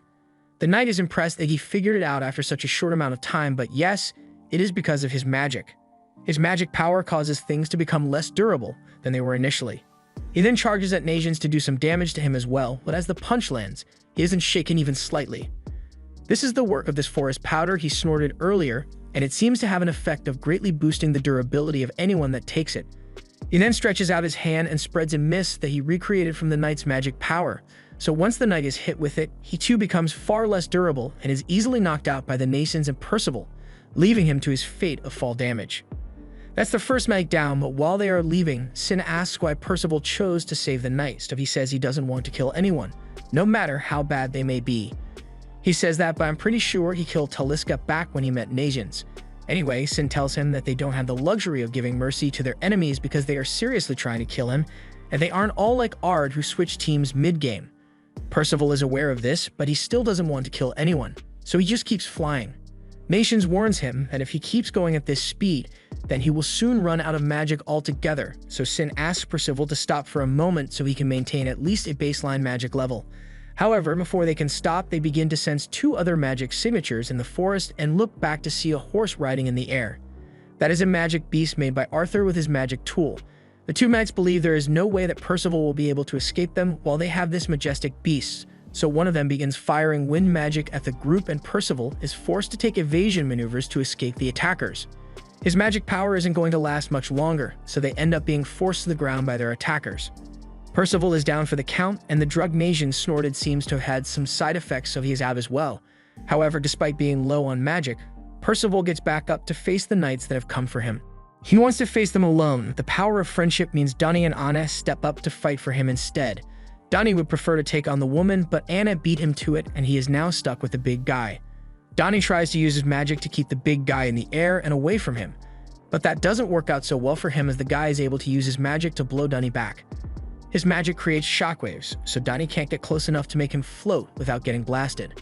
Meanwhile, Anna is being hit by the avatar over here and can't find an opening to get close. Sin calls out and tells her to aim for the magic tool the woman is using to summon all the magic, but that's not exactly going to be easy to do. Sin instructs Donnie to make the big guy float again, and predictably, the guy uses his shockwave to break free. However, that shockwave also knocked Anna forward and allowed her to get the avatar staff away from the woman. Now, it's a one-on-one fight, and the woman has nothing but her illusion magic to fight with. Unfortunately for her, Anna isn't fooled and aims straight at the real one. Landing what has to be a kill shot. Meanwhile, Donnie is still running away from the big guy, so he tells Donnie that if he stands and fights fair and square, then he will not use his shockwave magic anymore, and hearing that, Donnie agrees to fight head-on. The others think it is suicide to fight head-on like that while only having a knife, but it turns out that Donnie's actually built like that. He is really winning an axe fight with a knife. The others ask why he hasn't done this before if he can fight like that, but he just doesn't like hurting people. After slashing the big guy dozens of times, he begs for him to surrender since he doesn't like doing this. But the big guy has the power to regenerate as well, so a knife won't be enough to kill him. Donnie tries to use his magic again, but the guy keeps breaking free, so Sin steps up to Donnie since he's gotten tired of watching him waste his potential. His magic shouldn't be limited to just making things float, since if he can lift something off the ground, then he can grab a hold of it. Donnie tries it out and is able to freely grab hold of the big guy. So before he can use his shockwave, Donnie chucks him way off into the distance.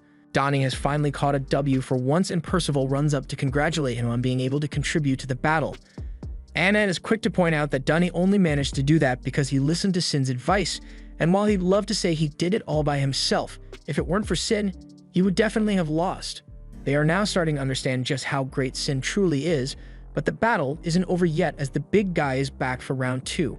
He swears that he will kill them all, but Donnie isn't scared of him anymore now that he knows the true capabilities of his own magic. However, they forgot that there were more than just 2 knights in the forest and get caught off guard by one of them who sneaks up behind them. With everyone stuck, he proceeds to take the coffin fragment from Percival and almost one-shots him 5 seconds after appearing on screen. Sin has to sweep his leg to shift the attack and save Percival's life, after which Donnie counters and uses his telekinesis to throw him several feet away. The knight catches himself on a tree and begins slowly walking back towards the group while the others check on Percival, whom we find out has been knocked out cold. They didn't notice when the knights snuck up behind them, so Sin can tell that this guy must be the leader of the knights, Lightning Fiddick. Fiddick picks up 2 rocks and tosses one at Donnie. Donnie managed to catch it, but that was just a decoy he used to learn the effective radius of Donnie's magic. And now that he knows that, he chucks the other rock at the speed of a bullet right into Donnie's head. Donnie can't use his telekinesis on objects he can't see, like for instance a rock thrown at the speed of sound. He is bleeding really badly and quite frankly is lucky to be alive, and all the while, Fiddick is just casually scolding his subordinates for nearly being taken out by a bunch of losers like these. At first, even though King Arthur ordered it, Fiddick was reluctant to kill a bunch of children, so he was at least going to make their deaths quick and painless. But now he's changed his mind. Even that guy from before that Percival chose not to let die is back to fight again. And I bet he's wishing he had double-tapped him when he had the chance.